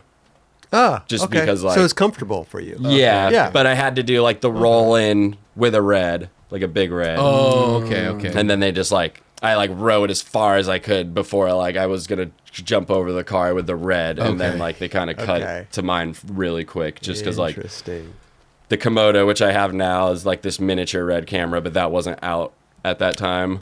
But bigger red. It was a bulky and plus they put the lens on there too, makes it weigh even more. Like those production people don't care about weight. They're like, fuck it, throw it all on there. Like you got it right. Like my back is gonna hate me, but jeez, I mean, bro, you gotta embrace those opportunities, man. I love it. Going back to the the pool, like Alva's pool and everything. I mean, you're such a big skate fan. And these little moments mean like so much to you. You know? And it's like, I mean, I try my best to like take a step back when I'm like in those scenarios, like I feel like it's really easy to get like caught up in the scenario and like not appreciate it, Sure. But it's like I try my best, like when some shit's just like, how am I here? Like, like I try to like take that in and appreciate it. I have the same problem going on tours back then. You go to Europe, you go here, you go to Australia, and it's just everything's happening so fast. Yeah. And I never really, I never was a photo taker. I never with my phone or anything. Same. And I always look back like, man, I wish I would have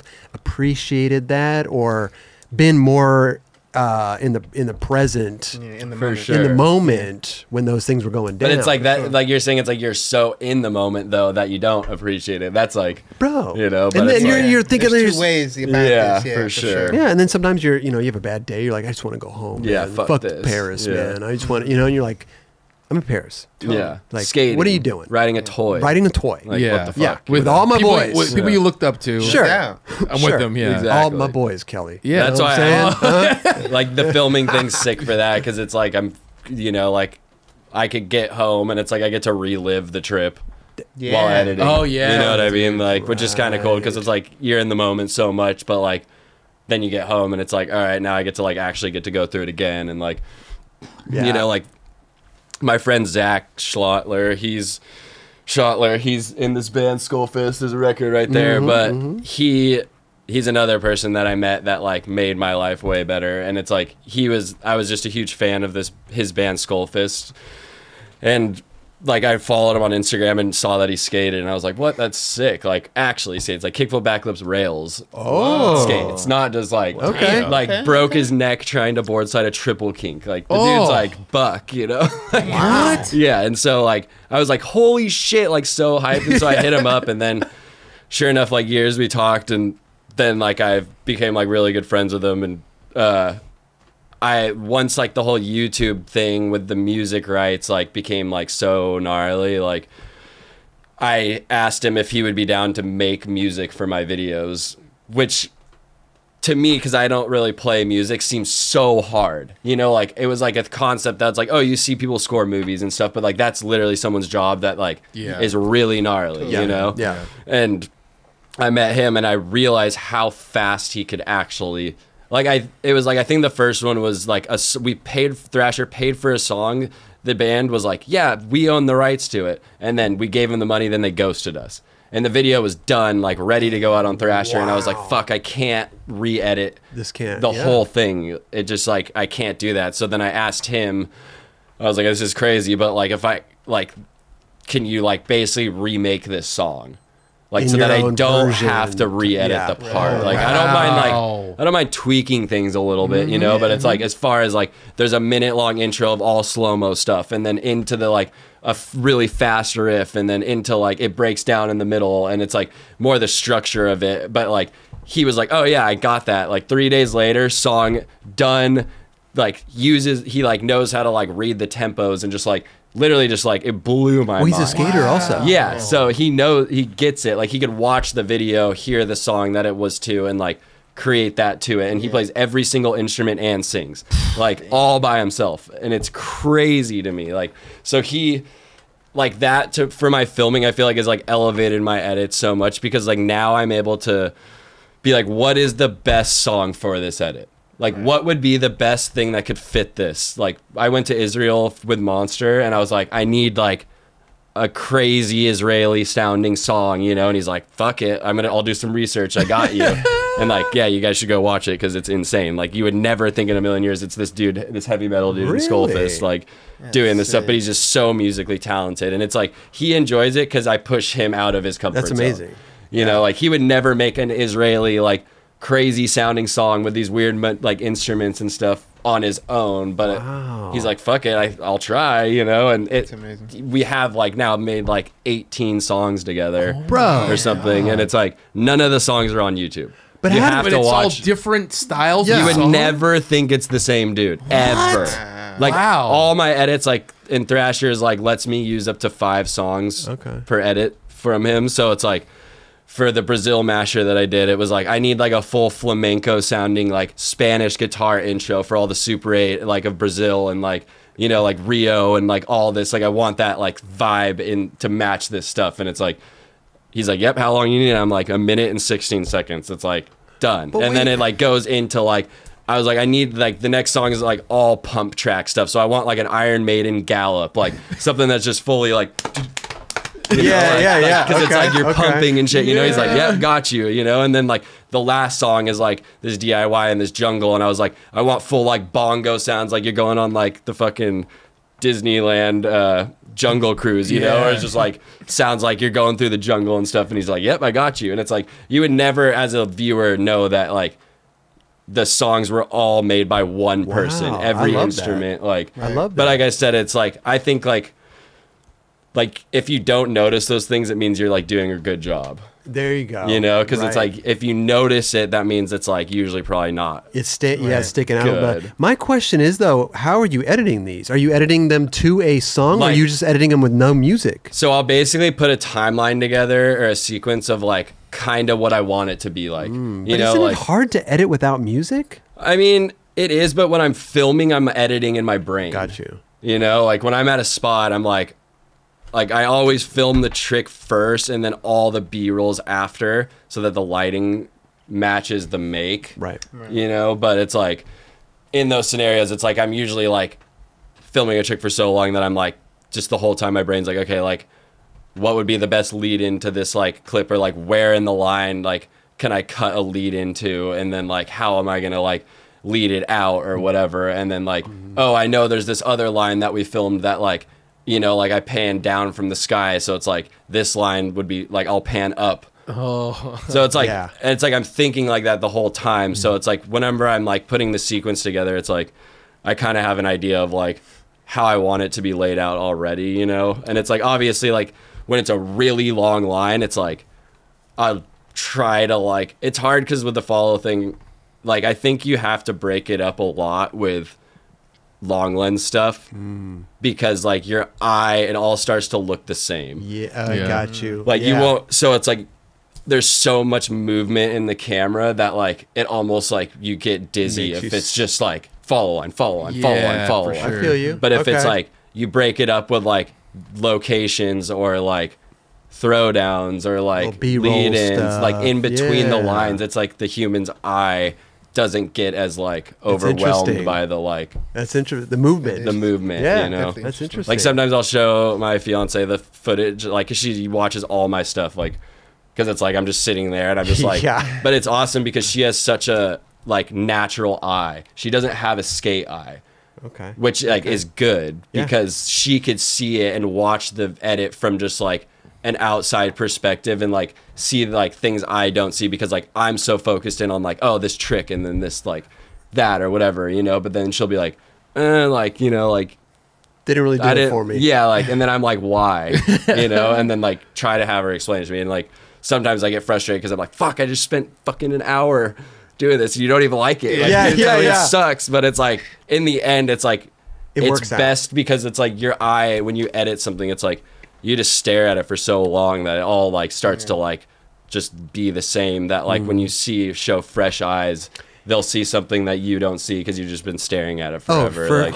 Totally, dude. So you lay out something, you give it to the homie. What's his name again? I'm sorry. Zach. You give it to Zach. Yeah. Zach Schottler. And I'll be like, okay, I want like for Mommy Tezuka's part that just came out. It was like the whole time I was like, I'm gonna call her part Sorceress because like she's like our girl on Blood Wizard, you know, and it was just like, that's what I want the name to be. So I was like, I want you to make a song and that's the chorus. Like the song is going to be called Sorceress. Okay. And it's like, I want it to be about this Japanese warrior, like princess that like is like stronger than all the rest or whatever, you know? And he's like, oh yeah, I got you. And it's like the first lyrics are like, she rides in on a chariot, or she rides through Hades on a chariot of gold. It's like so epic. You know? He's doing the lyrics as Sings it well. all, Like yeah. he's doing everything. And it's like, but it's like we get to go back and forth. It's like a funny, you know, like we're like coming up with all this stuff, and then he'll like send me like just on my phone, like basically he just films his computer like making stuff and be like, what do you think about this?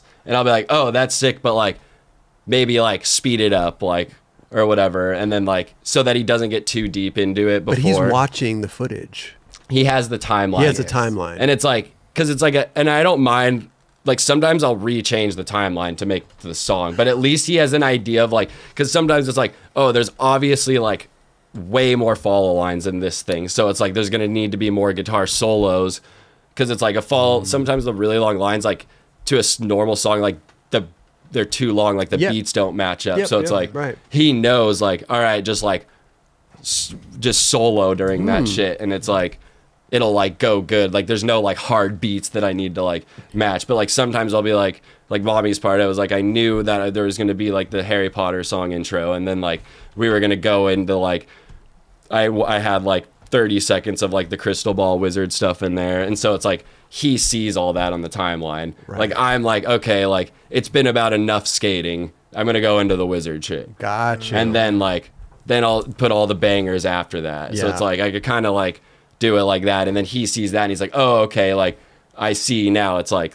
15 seconds of intro, however many seconds of skating, 30 seconds of movie stuff into like the bangers in the end. It's like we've kind of figured out a formula that like there always needs to be like a 15 to 30 second intro into it, coming in really hard, and then usually breaking down in the middle for like 30 to a minute, and then like end with like a solid heavy minute with a bunch of like big like bangs to where you could like do the like pop land, pop land, you know, like, and I'll like tell him all that, you know, and he just like fully understands it. It's like, and it probably helps him a lot seeing the skateboarder style too. Exactly. Because like since he's a real skateboarder, he like takes all that into perspective when he's making these songs too, you know? So it's like, and sometimes I'll be like, I have a shitload of Super 8 footage. So it's like, I'm going to need some weird, like acoustic-y space sounding shit that like goes good with that, you know? Like, and it's just like,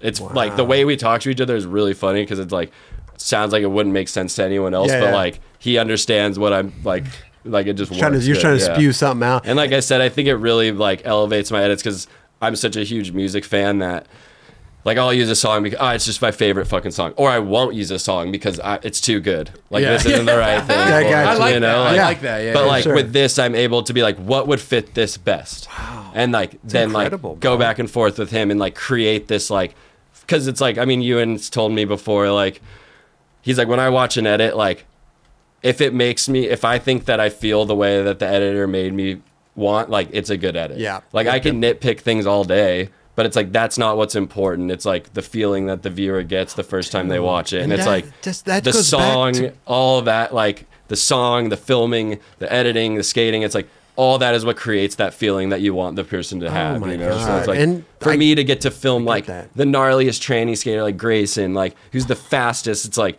you know, it's like I know that complements my filming better than like if I was to film like, you know, like I don't know, like a mini ramp skater. Sure. You know what I mean? Like, it's like that skating is going to complement my shit the best. And it's like, then to have the music complement that, it's like, it's a trifecta. Know, exactly. It's a trifecta. Growing up, like in the skate video era, you know, like, I mean, obviously there was like before, but like I felt like I grew up in a pretty heavy, like, full-length video era, you know, to where it's like, I'm still, like, appreciate that shit, you know? And it's like... Well, because those made you feel something. Exactly. Yeah. And every company's video made you feel a different way, you know? And, like, I try to do that with Blood Wizard, where it's like, you know, like, it's gonna be fucking fast heavy metal, and it's gonna be some wizards in there. There's gonna be, like... But it's like, that's, like, what we like, and it's what we're into. Too. So it's like... And I want people to know that when they watch the video, like, you know, and it's like, I want the team to look like we're a fucking band, you know? Like, hell yeah. I think it's sick, you know? But it's like, whatever, someone might not like that, but... Like, that's why it's like, that's the beauty of skating, is we don't... You gotta watch it. Do whatever the fuck you want to do. Exactly, dude. I love that shit, bro. And then you get the final song back, and you go make your little tweaks, and you make it the perfect everything, the booms and the bangs and the clicks. And I could and the always clacks. go back with him and be like, edit it and be like, fuck, like okay. just the other day, I was like, I thought I had, like, I told him to make the song like 2 minutes and 45 seconds, but like after I like edited to the song, and like I don't add the like slow-mos and stuff into the like timeline, so it's like that all I was like, fuck, the song actually like works good with a lot of slow-mo, so like, can you add another 45 seconds onto the end that like can just like almost like have the song end already, but then just like add like a banger section of 45 seconds. Do you ever try to like take a little snippet of his song and like move it? Oh, or, I like, do it all the time. Okay. So this is an instance where you couldn't do that. You were like, I need extra, because I'm sure you don't want to like bog him down with the little tweaks that you need, so you just go. But that's why I like we send each other stuff so raw, and rough, so that it like never really gets to the point where it's like, fuck, dude, like I need you to change all this, and then he's just like, fuck, really, you know, because it's like it's just like we go back and forth like on it until I'm like, yep, that's fucking sick. I love that, bro. You know, I love that, bro. And it makes it fun. It's like a whole nother part of editing that like I never really like did, but it's like working with someone that talented in music and like being able to create that feel for the viewer and all that that's like important. Makes it so unique and personalized too. Yeah. I mean, and I think he's just like, I mean, there's dudes out there. That dude Josh Landau, he's like had that band The Shrine. He's from Venice. He's been doing a lot of like skate scoring, like for all the videos and a lot of stuff. But it's like, I mean, I truly think that one day it's like Thrasher or like these big brands that produce a lot of content will need music people. Like I don't. It's because just the way the climate's going, man. And you can't pay for $1,000 to $5,000 for a song when you have content coming out every day. Yeah. I mean, it is. But I mean, it's just the era we're in. It's like, because and what I've learned too with YouTube, like Vans is starting to do it, but they're starting to recognize logos. Right. So like Vans has a guy that the video will be completely done, and then he'll go through it on the final product and just change things. So instead of blurring it, he'll like change the license plate number, or he'll like, if it's like a McDonald's logo, he'll like make it like a different logo that doesn't even exist. It's like, but your eye doesn't see that. You know, like your eye sees the blur and is like, what the fuck is that? But like, you don't see, you don't think that the sign's fake or the license plate's fake. And then that's their way of you're just like, so you don't notice those things, you know? But it's only going to get crazier, you know? Totally. And the big guys are doing it now, but it's even going to get crazier for like the little guys too, you know? I mean, we are in a world of YouTube constantly changing. It went through the music stuff. It went through, I mean, it's going through not like ads, like everything, man. It's don't get me started on YouTube, man. Yeah. I mean, it's cool because like, because of that, I've like got to meet Zach, and like now I feel like, like it sucks, but like, beautiful. Sometimes I want to use a song that I really like, but it's like, fuck it, you know? Well, it's like I've only heard a few times where skating was actually scored. Like Mike York song in Mouse.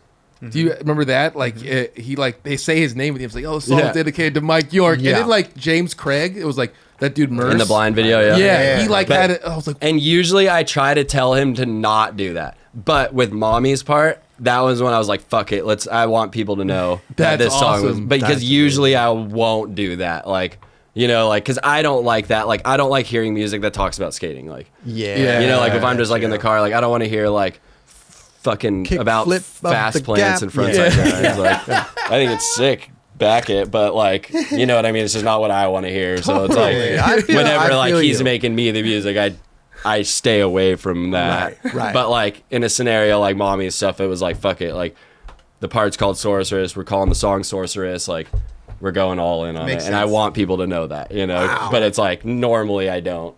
What do a that. rad, unique way to do it. I love it, man. It's fun. It's really, really fun. And to like, I mean, all thanks to him, because it takes someone super talented to be able to Damn true. do all that and be as Really, man. fast. Like, because that's the thing is like he's so good and fast at it that it doesn't make me feel bad. There you go. You know, because Right. if it was like something that took like month for a song, it's just like fuck, it's not like worth it. You know, Right. he loves it, and it's like he grew up. He's a skateboarder, so it's like he's always so hyped to see like, you know, like he made a song for. I did this like Tony Hawk Vans thing where we went to this full pipe in the middle of Arizona, and I was like, I need like some like spaghetti western shit, you know. But it's like he got to like make a song for Tony Hawk, and like it ended up being a commercial for the game, and with his song in it, you know. And it's I like, love that. yeah, so it's like Amazing. he's just like me. He's a skate nerd, Yeah. you know. So it's like for him, he's like, damn, I got to make a song for a fucking Tony Hawk commercial. Like that's insane. He's like, I gotta you know? send him a little juicier invoice, bro. You know, no, shout out Zach, man. Yeah, That's I mean, amazing. it's like it's all those people and things that you watch these edits, but it's like really there's so much that goes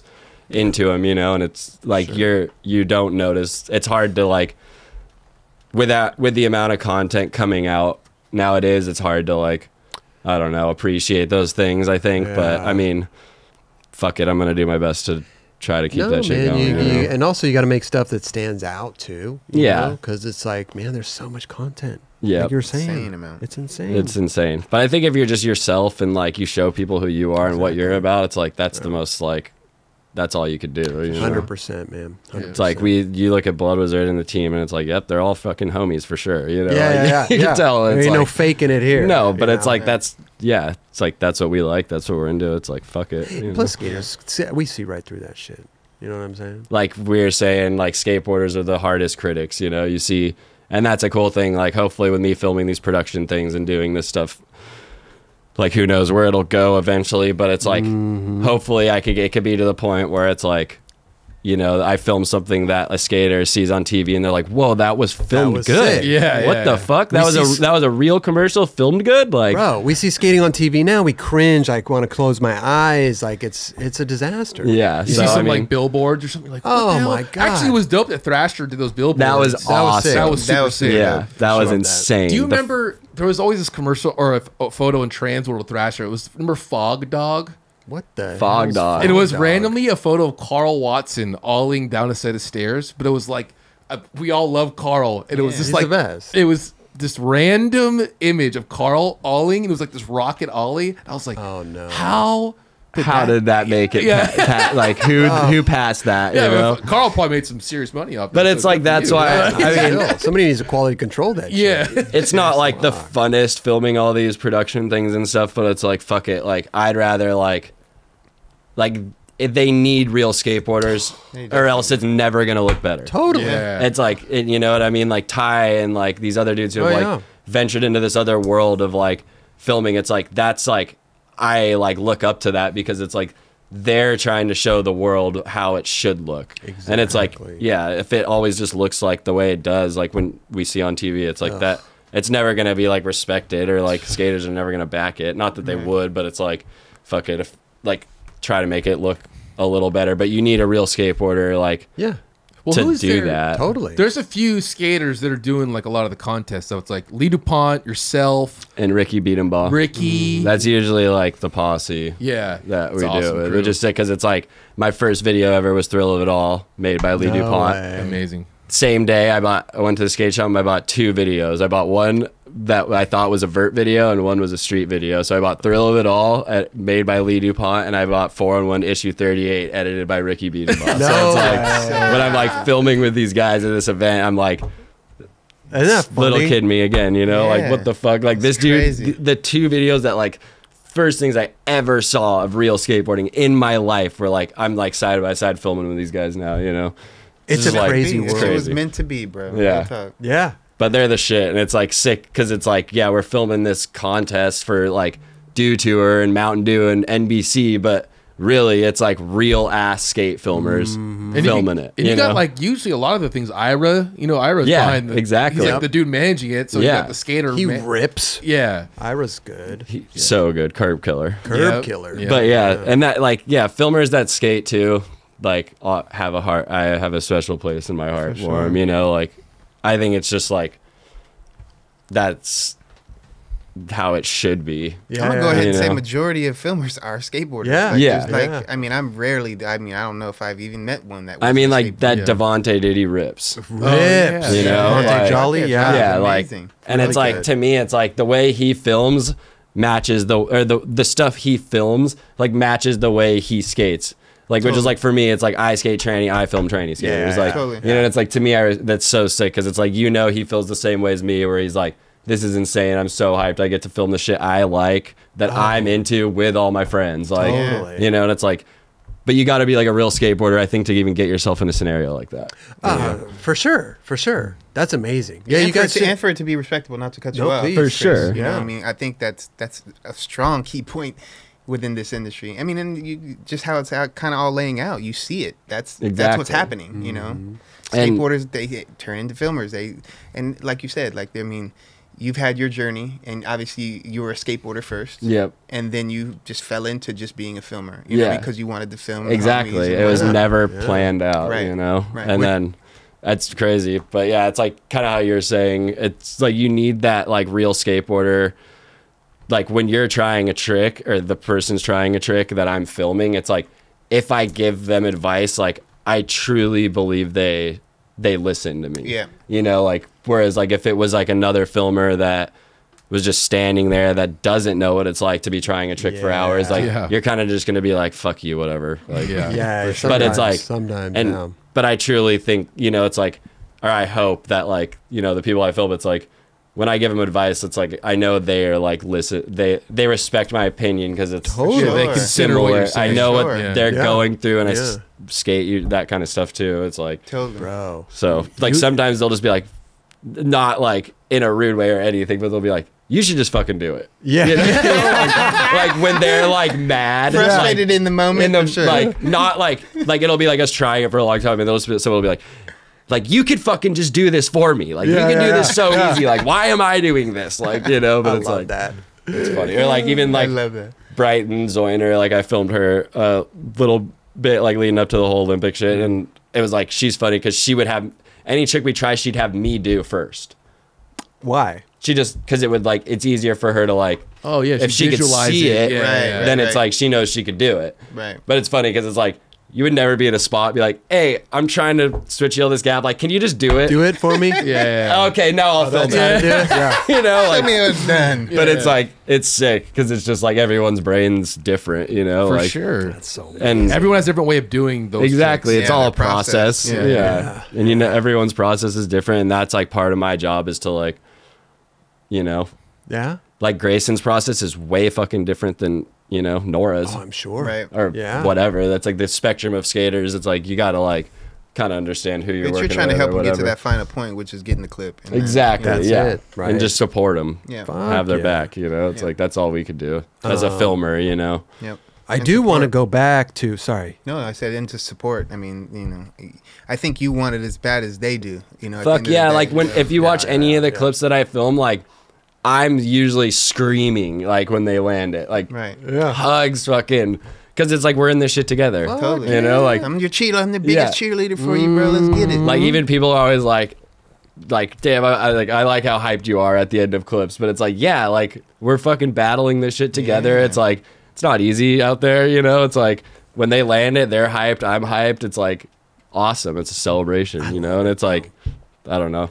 That's how it should be. No, especially if it's a journey. If you're taking fucking 2-3 hours on a fucking clip, Yeah. let's go. Yeah, You got it, we're dude. hugging it out. We're hyped. Like Totally. it's sick. You Yeah, know? dude. So There's two parts to this story, man. We got the filmer, incredible. We got the skateboarder, incredible. We got Blood Wizard, professional skateboarder. And so let's talk about that. Okay, let's get into Chris Gregson. The skateboarder, Chris professional Gregson. skateboarder. You know, let's meet this other guy. The guy no one knows. Same dude. Just Same kidding. dude. Oh, same guy? Same Yeah. guy. Okay, okay. Yeah. I thought they were two. Talented. Yeah, I thought they were two multi-talented. dudes. Yeah. Two dudes. So, how did the Blood Wizard thing come into play? Because obviously you rip, you know, but like when was that? Was that your first sponsor or No. I mean, I started skating when I was 9 years old. Yeah. And I learned all the names of the tricks because of the Tony Hawk game. Like that was like, Yeah. I mean, like I knew about skating, but it was like to learn all the names of the tricks, like that really helped me, you know, because Sure. it's like, oh, I get it. That's what a nose grind is. Like an overcrook from a crooked grind is different, like, or whatever, you know, like just little things like that. So that like helped me learn like tricks and stuff. And then funny, my first board was Tony Hawk Falcon 3, the horizontal one, you know, where it's like, Yeah, whatever. yeah. And, I like hadn't seen that board and since the first time I ever got a skateboard or whatever. And then Tony got me, they like reissued them and he like got me the Right. like Falcon sick. board and he like signed it and he's like, it says like it all started here and it just keeps getting better. So sick. Which is like sick. insane. Yeah. Like I have that hanging on my wall. So it was like, that was my first board. Love Tony Hawk games, just like all that shit, you know, like, and then Was that? I'm sorry to cut you off, but was that the same time in the Tony Hawk game where they had like the footage after it? Remember in the game they had like yeah, so like all the first parts I ever saw were like Tony Hawk from game. that too. from the game because you would unlock video parts with each character. Like once you got all the stats from each character, you would unlock a video part of them. You know, so it would be like, as a kid, I was like so hyped to unlock. Like I loved Rune, you know, like because Rune was like the tech like vert skater, and like that's kind of like what I was more like how I skate, like what I liked or whatever, you know, and like yeah, it's just crazy. But were they in the video parts? Because the video parts were footage from real videos, like which I later learned, you know, and they it's were like re-edited. yeah, just Okay. re-edited to like songs they had the rights to, or like songs that were in the game. Like each person, I think like each person had their own song, you know, Oh, wow. like, that they contributed and blah blah blah. But yeah, it was sick. That was my first like introduction to skating. Really, was like the game, and then probably about a year later, like I did a contest and got like it was an airwalk contest, and I got sponsored by Airwalk like on the tail end of like that, and then that turned they like switched Airwalk to Gravis footwear. yeah. And Was then that like, what it was? Bucky Elastic was on them. Dave Hupp. I didn't realize didn't that realize it that switched the either. airwalk Yeah. to Genetics. that. Yeah. Oh, Or genetics. That's what it Genetics, was. that- Sorry. that was what it Not was. I didn't Gravis. realize that My either. bad. Yeah. I did not realize they switched it to airwalk to genetics. Yep. So I did that, and then like I rode for a Canadian board company called Premium. Did you ever hear that? Yeah. It was like random Max DeFore, old vert skater. Like he ran it, and then basically like my first like real board sponsor was probably Birdhouse. Okay. Like. And that was like me, David Loy, like I was saying during that era where I filmed the video, but it's like because I rode for him too. So it was like me and D Loy and Figgy and John Dixon and Riley, and like we were all just like all rode for Birdhouse together. And then I did that for like 5 years, and then I got the flip job, and then the flip job kind of just like turned my brain off of skating for a little bit, you know. And then like by the time I like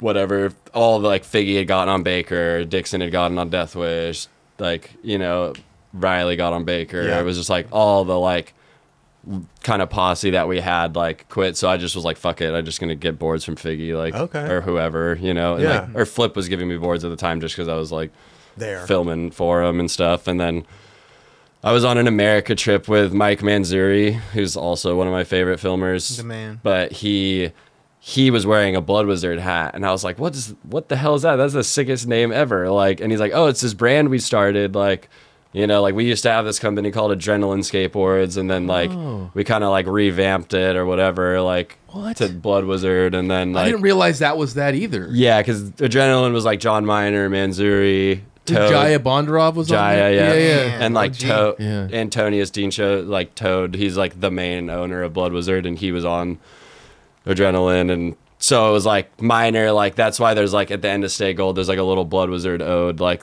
that's like pans on the ground, and then it's like Chris Sen and Ben Cron because they were the first two pros for Blood Wizard. Wow, I did So, not like, realize that's so Sen sick. was on Adrenaline. Yeah. So like, and then this was like Blood Wizard happened after like Element and all that stuff. So Okay. like he got on or they all kind of started together. And Manzuri, since he was like a part of Adrenaline, he made like, right when they made the company, they just made the first video of just like, all right, this is the team that we got. Like, everyone give us your footage, and Manzuri just edited it together. And it's sick ass video. And then, but I hadn't even seen that then. I was just like, I saw Manzuri with that shirt and then the hat, and he's like, dude, it's fucking awesome. And then I like saw the video, and I was like, dude, these are like, this is what I'm into, you know? Like, and like obviously loved Mike and stuff, and like he was filming this shit and editing, and it was like, I was like, do you think you could like get me like boards or something, you know? And he's like, dude, I'll try. But like at that time, it was such a family thing. Like it was like I was the first one on Blood Wizard that like didn't know them, you know, like where it was like Toad taking like Mike's word to like give me stuff, you know, which like usually before that it was just kind of like their little homie thing, you know, like. So like Toad, they were all like super like weird about like putting me on, you know, at first, but like it all like whatever, they're like family, you know. But it's like I see why, you know. And then so that was like how I got on Blood Wizard, was through Mike, and then just like went from there. And then Jerry Gurney was on when I got on, and he was like kind of the first person that I really like clicked with. I was like, fucking, you know, like we're like brothers, and that was like me and him kind of like, I feel like took the brand kind of like, we just took our shit seriously, you know, like, and we're like, fuck it, we're gonna do this shit, you know, and like make it look how we want it to look. And like, you know, we like Jerry was on King of the Road. I don't know if you guys know who he is, but he's got the Crazy Aviators, like maniac, like favorite dude. But he's we just kind of like brought the brand like not up, but like, because obviously Manzuri and all of that, but like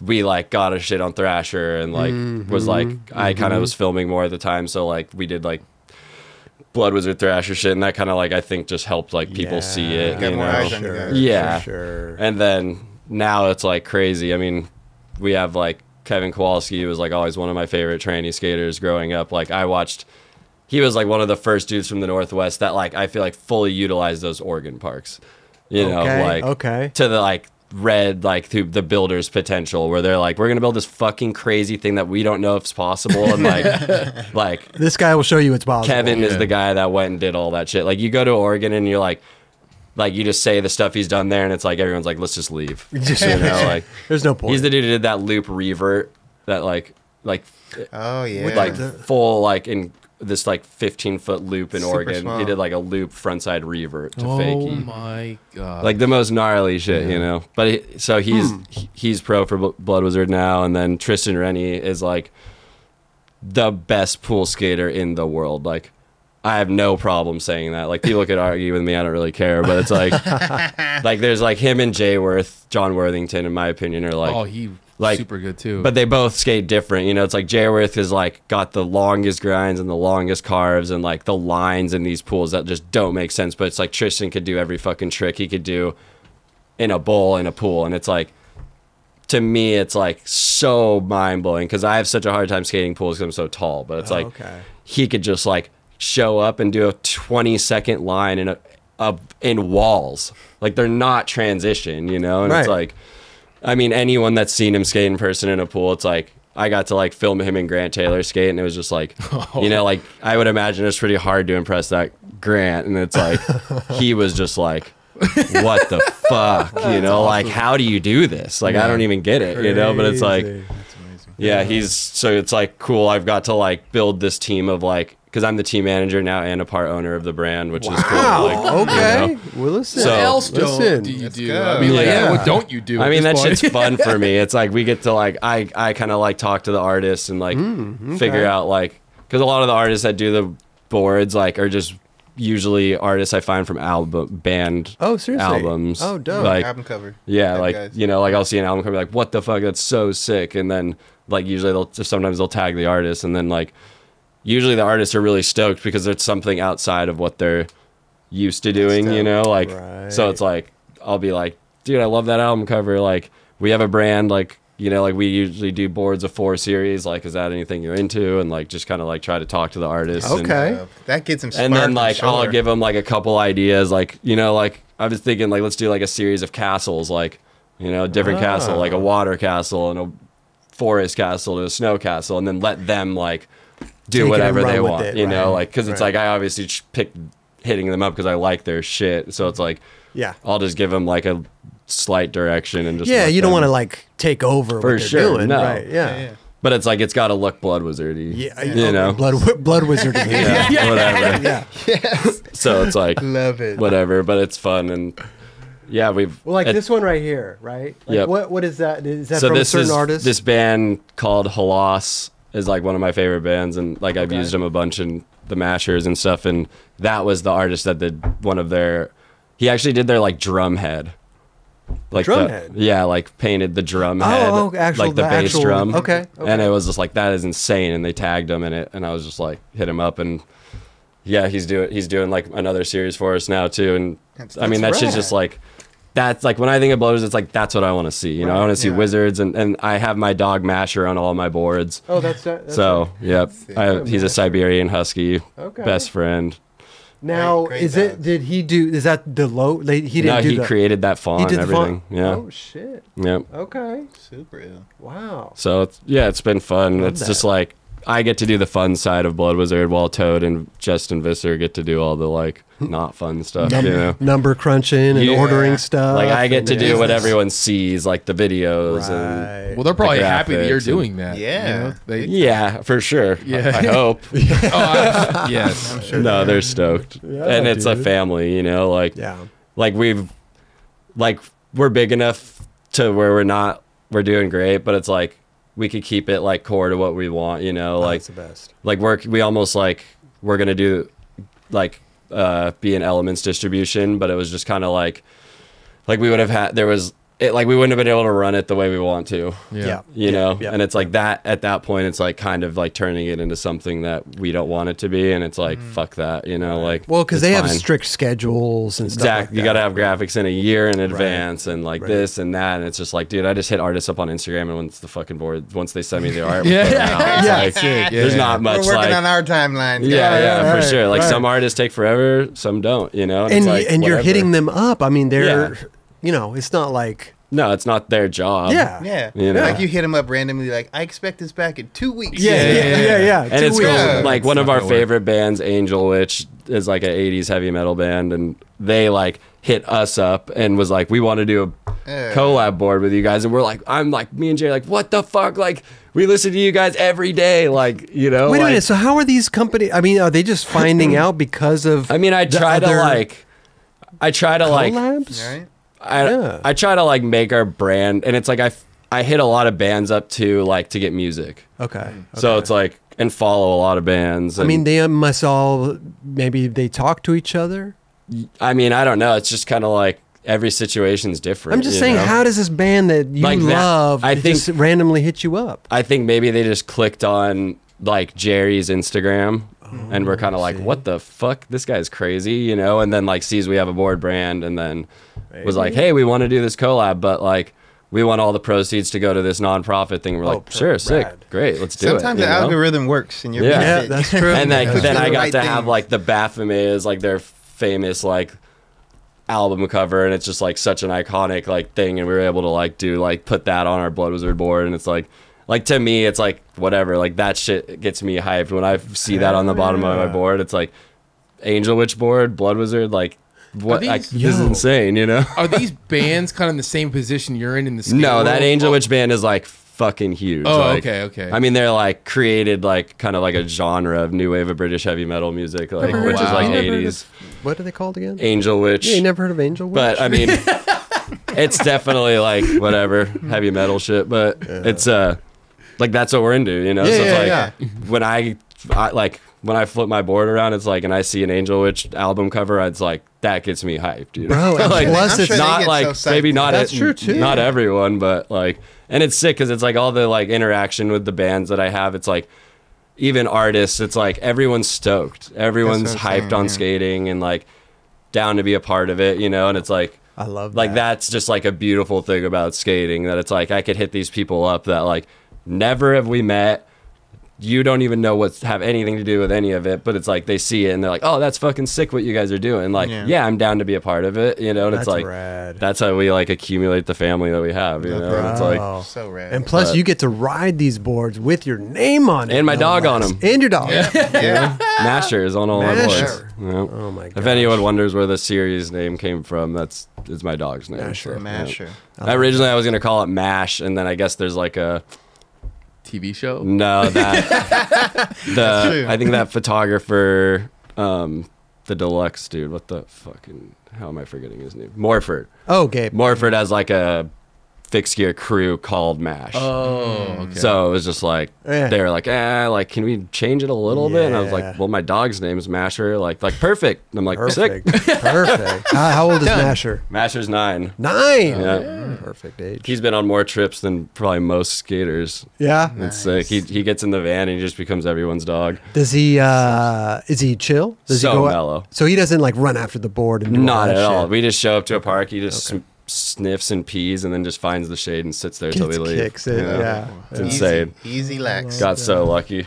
Wow. And he's got a pretty sick life too. So dogs sometimes they are good at adapting to their environment. Some dogs are don't. I mean, the day I got him, he was this big, and I took him to Washington Street, which is like the gnarliest DIY park, and like he like went and tried to run across the roll-in and just fully slid down this like 10-foot roll-in and just like pissing himself in the flat bottom, like so scared. And then like to this day, 9 years later, he's never once gone inside a bowl. Wow. Like he learned his lesson. First day, you know. But it's like you gotta expose him to the shit you want him to be around, you know. And it's like I don't want him to be one of those dogs that barks at the skateboard. So it's like first things first, we're going to the skate park. I mean, some people bring their little dog around and they start running after you. And you're just like, yo, I'm trying to like. But those dogs have never seen a skateboard. True. You know, like but it's like the skater, like the owners are skaters. Oh yeah. You know what I'm saying? Yeah, yeah. And they bring them around and they're running all over the place. I'm like, they're just house dogs. Yeah. Better sometimes put a leash on this. I mean, it's like you got to know, like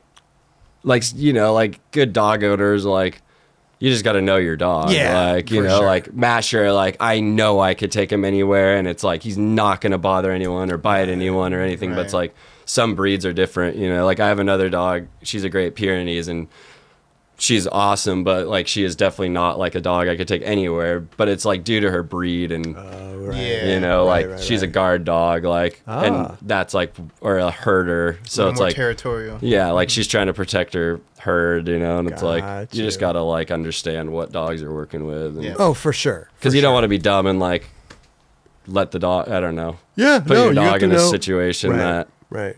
they don't feel comfortable in. Of course, and then it puts you in a situation. They could judge all that. They sense everything, you know. Yeah, I love animals. Man. Yeah, if you don't like dogs, I probably don't trust you. Straight up. It's not like I don't like them because they're the best. Like you know, you come. They don't get mad at you. They don't like hold anything against you. Yeah, they're just there to love you and just hyped your home. You could be gone for 5 minutes. They think you're gone for a week. You know. Yeah. They come back. I know my cat just like looks up. It's like, oh, he's fucking back. Oh, shit. Give me some food. But it's I love animals. All animals. I'm a animal lover for sure. So now the Blood Wizard's going good. Are you guys working on something? You mentioned we just came out with Mommy thing? Tezuka's part on Thrasher like last week, and I mean that was like one of my favorite things I've got to work on, just because she's such a phenomenal skater and like just like so motivated. Like, and I think a lot of it has to do with the Japanese like their culture just is so disciplined, and like when she's out filming, it's like she's fucking taking it seriously. She's doing it, you know, and it's like she's doing it for a reason, you know, and it's like it's really cool as a filmer to like see like when the person you're filming is like that motivated, you know, like she blew my expectations out of the water, like, and it was just like so fun to film, and it was like, I mean, that's why she's on Blood Wizard, you know, because it's like, that's the shit I like. And she's got the best Smith guide in the world. Better than any guy, without a doubt. Like, well, how did you find her? Actually, Manzuri was filming something with her. And like, I like went out one day with him, and she was like, I mean, I'd seen her at the Park Series and stuff, but like, never really outside of a contest, you know, and I saw her that day and we went to this ditch and she tried to drop in it and fucking slammed on her face so hard and just got up laughing. I was just like, I would be there for a week, you know, like on the ground, and like she just like nailed it, did the trick, like, wow. And I'm just like, I was just like super hyped on her, and we weren't giving any girls boards, and I was like, to me, for a brand, I think that's really important. You know, it's like at this point, for sure. I mean, just like whatever. It's like we're skaters, we shouldn't not have. Like just because she's a girl or whatever, you know what I mean? It's like I wanted, and it's like she's seriously the best. So it was like, yeah, I was always like wanting to put someone on, but it's like I said, it's like we're such like a tight crew of like fucking rock and rollers and shit that it's like, you know, like I don't know, like not many girls like. Whoever gets on, they have to fit exactly, and you know, embrace. And like she's our yeah. Japanese sorceress. It's like fucking awesome. You know what I mean? Like, and so there's that, and then we're like doing another like full length video by the end of the year. Okay, yeah. And then that's what I was going to ask. Or were you focusing on like individual parts or like a full video? I mean, it's hard nowadays to really know what is going to do best. Right. You know, last Blood Wizard video we split into 3 parts. Oh, why? And because it was just like hard. Like, I think when a viewer sees 40 minutes, that stresses them out nowadays. You know, and it's like I think.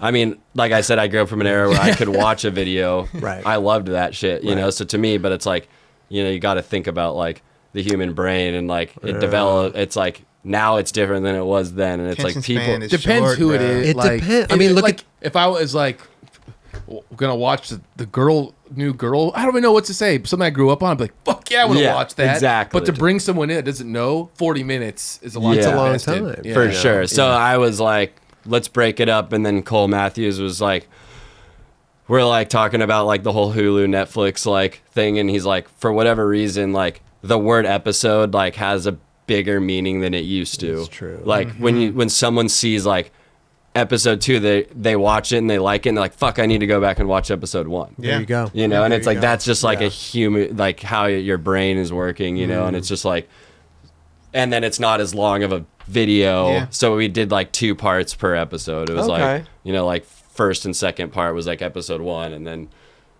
whatever. Did you release them all at the same time? No, like a week and and so like that was like another way to try to get more views and like, you know, it's like, and then at the end of the like 3 episodes, we put the full length out. Yeah. Oh, okay. So it's like you still get to watch the full length, but it's like you can almost like you just get more out of it. How did it work? Did you guys? It was it was great. Like I'm actually doing a Vans BMX video that's premiering at the end of this month. Okay. That I've been working on for like 6 months with like these like 5 dudes who are all like the sickest fucking BMXers ever. Like, and they only want to ride shit we skate.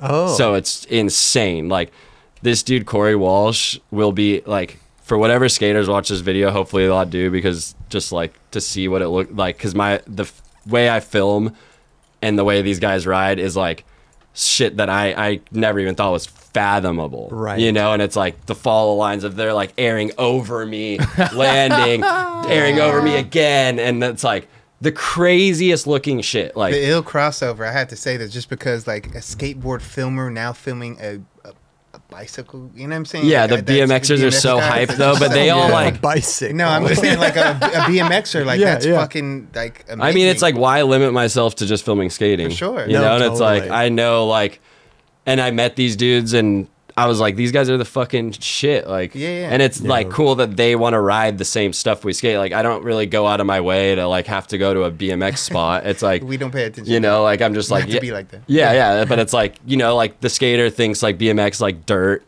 Jumps, right. Shit that we don't skate. They evolved quite a bit. But there's also like even like box jumps and stuff. It's like, and that shit's like when you see like a fucking double backflip, double tail whip. It's like, to me, it's like certain stuff on the mega ramp where you're like, like simpler's better, you know? And like these dudes, like the way they ride and the stuff they ride, like, oh, bro, it's gonna blow people's minds. Like, and the film, like just seeing it like filmed in this different way that I don't think anyone's seen BMX look yet. And it's like, and it's sick to like get a new like I love that reaction in a new industry, you know? Like, for sure, man. Now, they're gonna bug out on your filming, I'm sure, because they haven't seen. And the shit these dudes do, like I said, is literally insane. Like this guy Corey Walsh will be every skateboarder's favorite BMXer. Like I swear, like he is insane. Like we went to a pool and he double loop aired the pool. What do you mean? So it's a square pool. Okay. And he looped it wall to wall, missing the center wall. Oh shit! So he's What? He went up the side wall Yeah? and landed on the other side wall. Wait, if you got 2 pools right here. It's a square. Okay, well, So this is- you went up this wall. No, he went up this wall, aired on that, aired on that. Like picture a loop, but there's just no There's top. no loop. Yeah. He went up and went in a loop and came I see down what the you're other saying. wall. Wow. And then landed and did it again. damn. So he goes off Oh. the right corner. He goes off the right wall, lands right on the left wall. Lands on the left wall and goes back around. Twice. Damn. Where were you filming this from? Fisheye. In the middle. How the No, fuck that did one you I filmed on the deck, film but- that? Oh, you filming in the Like- Where am I going to There's- stand at? I was going to ask you if you were following him. No, but the follow stuff, like, yeah, it's just like, I'm really stoked. It's been fun to like explore a new industry, and like, it's 10 times more challenging filming them than it is skating, because Oh, it's I'm like sure. they're going 10 times faster on the Yeah. ground and 10 times higher in the air. But it's like it's all timing, so it's like once I figure it out, like I could catch up to them as they come down on the airs, whereas with a skateboarder I would be next to them the whole time. So it's like I'm able to like figure the timing out, and then like it all kind of works. Wow. Doesn't like in BMX world, like filming wise, they use a lot of skateboards to film? No, the BMX? no. I mean, yeah, they do. I've seen it. Like I've been at spots. Like I've they, seen I mean, there's just no way to film a line on a bike that looks good. Like, Yeah. and they've all told me that, you know, like, well, especially the way you do it, at least. yeah. Well, but I mean, you got to think about where you're going to hold that. Like, you can't get down low on a bike. You can't. and it's like it's all move. Your whole body's your moving. whole body's you know? moving, right? They haven't tried no rollerbladers, I'm imagining. No, I think think that they was did. prior. Really? They tried that and it didn't really work out. Yeah. But yeah, so it's like, I mean, whatever. It's like I just met these dudes, like this guy Trey Jones. He's like a pro BMXer for Vans. He showed us around in Florida because like I'd seen his Instagram, and he like rode all this crazy looking shit that like, you know, like all tranny stuff that. And we were on a trip out there, and I was like, "Do you think you could?" I hit him up and asked if he could like show us around or whatever, and he was just the raddest dude. And then like he told me, he's like, "There's this guy Corey Walsh. Like, I know like this is weird, but it's like you and him need to meet, and you need to like you need to film this guy." And I was just like, "Fuck it, I'm down." So I just DM'd him, and then I was just like, "Yo, So dude, like." rad, dude. Trey Jones like hit me up and said like we need to film, like, are you down? He's like, I'm moving to San Diego in 5 days. I was like, let's do this. okay. What? Meant to be. And then Okay. now we'd filmed a whole Vans video, and it comes out, premieres at the, Swamp Fest, which is like a crazy BMX like event that they do in Florida, and like 3,000 to 5,000 people show up, and like we're gonna premiere the video in front of that. I've never even premiered a skate video in front of that many people. Like That's it's so gonna rad. be Yeah, you're gonna crazy. BMX. Wait, is it just him, or there's other guys in It's it too? 5 dudes. 5 guys. Yeah. Okay. And all of them like ride the same shit and Gotcha. are all tranny dudes, and Oh, okay. Because and they don't like, none of them ride pegs. Yeah. Like none of them ride brakes. Like they're Oh, whoa. gnarly, you know, like, and it's like I could trust them like with everything in me, because it's like they can't bail. Yeah. Going for it. The slams I filmed, like I've only really seen like a couple. One tore his ACL. Oh. Like it's like you don't just like fall. Right. Like they slam, it's fucking tragic. You can't know? bail. So it's like I could trust them, but it's like when we do the lines, it's like I make them do like way more test runs than I do skaters. So I'll like run through the line with them a bunch of times with just airs until I'm like 100% know that I got it, because they do everything first try. Right. So like they'll be like, I'll be like, all right, I'm ready, and they'll be like, all right, you're fucking ready, and I'm like, yes, and then like they fill in all the blanks first try every time. Like it is crazy to me, because it's like just that mentality of like, we're as a skateboarder, we're so used to just kick out, kick out, kick Oh, out. Yeah. Like, Yeah, and it's the like repetitiveness. they can't do that. do that. So it's like I get to like, I trust them so much, because it's like I know like they don't want it. The last thing they want is to throw that bike. Yeah. So it's like They'll get fucked. Yeah. they'll get fucked, I'll get fucked, we'll all get Yeah. fucked. But it's just been cool, like trying something new, you know, like I've just filmed skateboarding my whole life, and it's been fun to like venture into something new and just like test out like my like style of filming on something that's different than skating, you know. There's not many things I could apply following in a bowl to, other than Well, skating and BMX. Really, do you know what they're doing? I've learned a lot. Yeah, you know, like from the way I named clips the first week to the way I name clips at the end of it is a lot different. Like it started me as just naming them as skate tricks. And so like I'd be like lip slide, nose pick. Yeah, but that's like now I know. The proper or like name. I'd just be like air. Yeah, you know. yeah. But it's like now I get it more. And how does it like when you film skating? I mean, the only thing that's hard is I know how to film a skate trick. Yeah. Like I know you don't film a back nose blunt from the side of the rail. Right. That the board's not going. Oh yeah. You know what I mean? Just little things like that. That it's like you don't think about that normally. But when it's like something like BMX where it's like I don't want to be the kook that's like, oh, I filmed that trick from the wrong side, idiot. Like that's why skaters suck. You know, like you know. So it's like I always ask them like, how does this trick need to be filmed? Right. Oh, that's you gotta ask that's those awesome. questions. Because like they'll be like, I'll think like, oh, I film a no-hander. This is like classic hands out, like from the deck or from like the side in a line, because that's how I would. But it's like, no, you have to be completely behind the dude or else one hand is missing.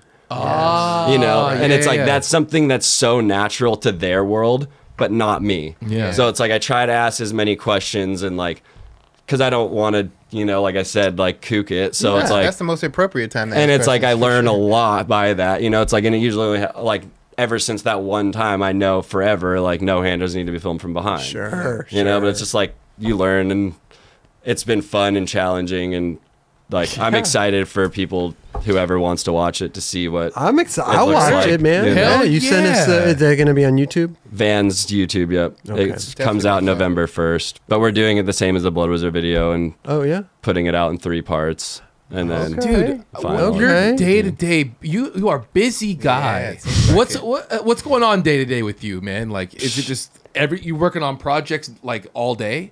Like, I don't checking things off, or what do you?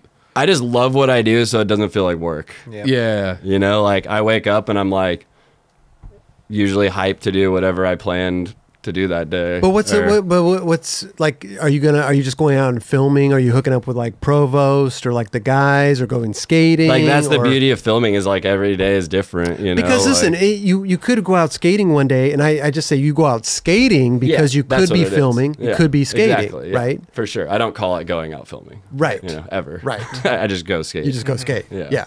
But you make it sounds like you make plans. Oh yeah, every day is planned out, you know, and it's like, I mean, I think like being a filmer, like time management is like a very, very important thing, because a lot of filmers will just like overwork themselves and edit all night and stare at the computer for 10 hours. And it's like, that's unhealthy, like mentally, physically, like it's not good, you know? So it's like, I try to balance that as much as I can, you know? And it's like me going out skating and being around my friends, like that's what's fun to me, you know? Like, putting myself in a dungeon and editing for 12 hours is like not what I really want to do, but it's like part of it. And it's like when I film something all the way through, I'm usually really excited to edit it. So it's like back to the point of like loving what I do. It's like, it doesn't really feel like work, but it's like, I mean, there's definitely like, you know, days that like right now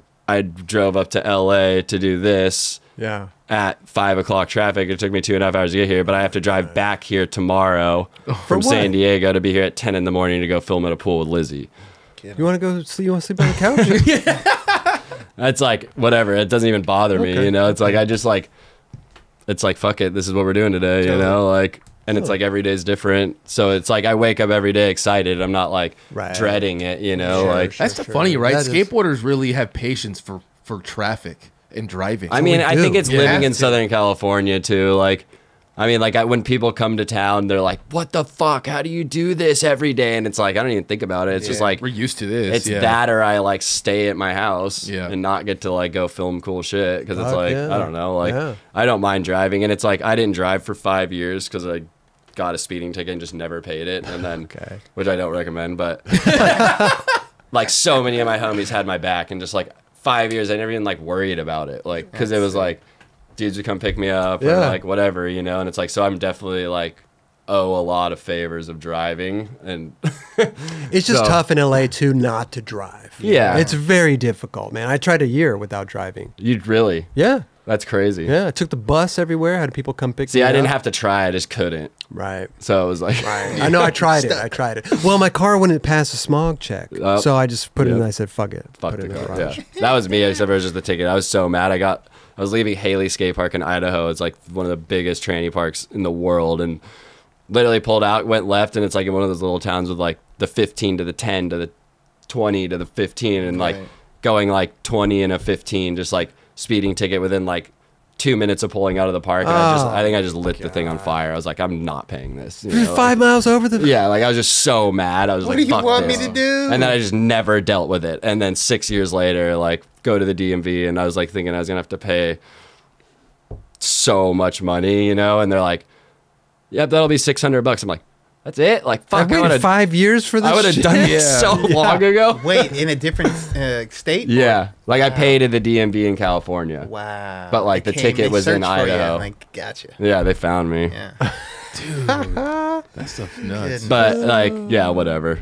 So I don't mind driving. It's whatever. And it's like, that's what you got to do to make shit happen. You know, it's like to be a filmer. It's like nowadays with like the amount of content coming out and stuff, it's like if you're not out doing it every day, like it's like not gonna happen. You know, like no doubt. It's tough, it's like, man. And I mean that's tough. just, but it takes a certain person to want to do that. Yeah. You know, and I think it's just because I love skateboarding and such a skate nerd and this and that about it, that it's like every day it's like I feel like I learn more, or like, you know, like I try to look at each scenario like in whatever, like a grateful way. So it's like some days like I gotta drive 2 hours back and then 2 hours back again, a couple hours, but it's like fuck it, like look at what we get to do, you know. Yeah, we get to the 9 Club, man. And plus you get to film Lizzie tomorrow, which is she's great. Yeah, love Lizzie. Amazing. Oh my god. That's what I mean. Every day it's like today I woke up and I'm like, sick, I get to go do the 9 Club tonight, like and then it's like I'm driving home, but it's like, fuck it, I'm gonna go skate this insane pool with Lizzie tomorrow, and like so dope. It's like I'm not bummed on it at all, you know. Right. And it keeps me going. I mean, like, whatever. I quit drinking like 3 years ago. Oh yeah. Nice. And it's like since then it was just like I didn't quit for like any real reason. It was just like I had to switch my brain from skater to filmer. Interesting. And it's like it's really hard. It was hard to like do that, but it was just like, a company's not gonna hire a skateboarder to work for them. Like a company wants to hire not a skateboarder, but a drunk ass skateboarder. Okay. Sure. You know, like whatever. Yeah. Like, and it's like but that's because I was a pro skater. Like I was living the skateboarder lifestyle. Like you get a trick on a trip, it doesn't matter what you do at night. Right. Drink beers all day, as long as you get clips, it's fucking whatever, you know. But it's like when I switch my brain to filming brain, it's like I'm out filming all day and then I have to like import that footage for 3 hours that night, or else the cards just like fill up and I can't. And then the next day that's 6 hours if I don't do it for one night. Right. You know, and it's like all that stuff's just like when I'm drinking and shit, it's just too easy to be like, fuck it, go party with the boys. Tomorrow. This is easier. Definitely. It's good you recognize that, you know. But it was like I had heard people talk and like overheard conversations like about that same shit, like people not really getting hired onto a brand because like they're too much like the team and like stuff like that always like resonated with me, where it was like, okay, this is what I want to do and I'm going to do whatever the fuck it takes to do that. And it's like I have to not drink because like I won't be able to like, it's just too much. Like, especially when you recognize inside yourself that you know this is going to hinder you. I mean, I drank, it was fun as fuck. I don't regret any of it. I met all the people I know through it. It was a great time, but it was like time for me to earn these people's respect in a new way. And like it's like they're not going to give the keys to the most valuable skateboarders in the world to some drunk dude to drive them around, you know. It's like, but like, I mean, whatever. It's funny you say that because I feel like you would think it would be, oh man, this guy's going to fit right in with our guys. I mean, the skaters want that. Totally. Right. But the owners of a business don't want that. Right. And they it's want like, the that's what I had. guy. That's the hard thing. But I feel like I try to do my best to be like, both, you know. It's like I'm a fucking skater, you know, but it's like I need to like earn the respect of these not skaters that own the brand to trust me to do what I do, you know? And it's like, I think like as dumb as it is, because it's like alcohol shouldn't really be like a reason, but I think it's like just like an instant red flag to maybe someone that like, you know, it's like they're not going to give me the chance because they'll just see a beer in my hand. Totally. Or whatever. And it's like, I don't know. It's not for everyone. Like everyone drink up, do whatever, but it's just like for me in my life at that time, I just like had to switch my brain. For and it sure. was like that was just the way. It's amazing you recognize that. It had to be. It's definitely respectable, bro. It's like you recognize it inside yourself in the sense that this wasn't going to help you. For sure. And I have no problem going to the bar with all my homies doing whatever, you know. It's like this is the choice I made, and it's just like fuck it. Like I love living vicariously through my homies. Like I'll drive a van full of dudes raging all day. It's like fucking pure entertainment, you know? I love it though. You've adapted though, man. I mean, sitting here for a couple hours, you're pulling LaCroix out of your jacket left and right. Oh, yeah, you know, you gotta you know how to gotta make it work. Yeah, man. But it's fun. I mean, bro, you're killing it right now. Thank you. I mean, you. listen, like I said before when I opened the show up, we always comment on your film. And I see all that, and I really appreciate it. People send it to me and stuff, and it's like, that's why I'm really hyped to be here, because I truly feel, I appreciate how much you guys do, like, we hype appreciate that it. up, because it means a lot. We appreciate it. We see that because we're used to the normal, right? We're used to the fisheye on the deck. We're used to the long lens. We're used to this. And then here comes you just, I mean, you're literally a fucking foot away from these people that are doing the most insane shit in a bowl. I mean, you're goddamn backside grinding. You're doing back 5-0 with Tony Hawk filming him. Yeah. Like, and didn't I that's see insane.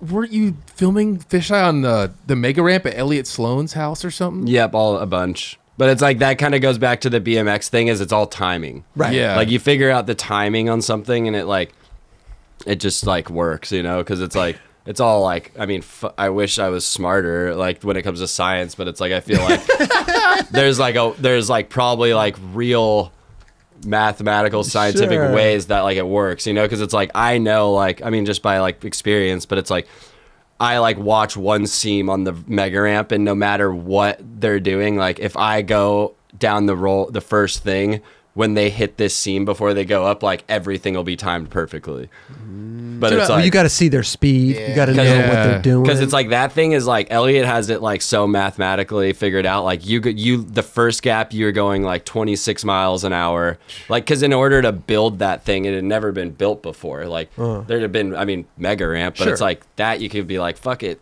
big quarter pipe, big gap. But it's like since his is like gap quarter pipe, it was like he had to like really figure it out, and like so he built the second gap and then just like left no quarter pipe and got a huge like stunt bag and just would jump the gap flying and then just slam into this big bag with a speed gun with a radar, so that because it's like he needed to know, like, all right, like the first quarter pipe's 21 feet tall and I hit that going 27 miles an hour and it works. So it's like if I land the second gap at 24 miles an hour, the quarter pipe needs to be smaller because like the airs won't be the same. So it was like he had to do so much of that to like really figure out if it's gonna work or not. Like, so it was like, that's so funny. But it's like even going to that, it's like on my side the filming is like very similar. Like the speed's the same every time. Like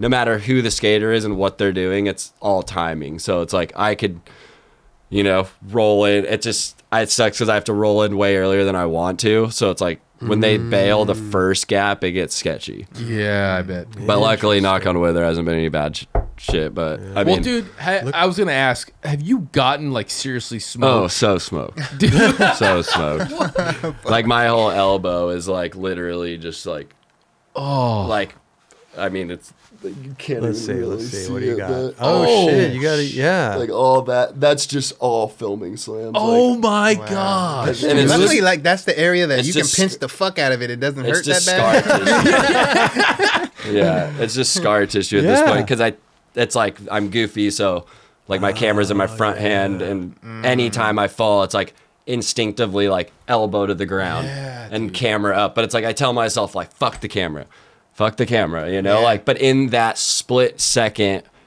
you do what's always natural. do it. Yeah. You know? Wait a minute. You're goofy. Yep. Don't if I'm regular, aren't I filming with my right hand? And don't I have the camera in the back? I film like this.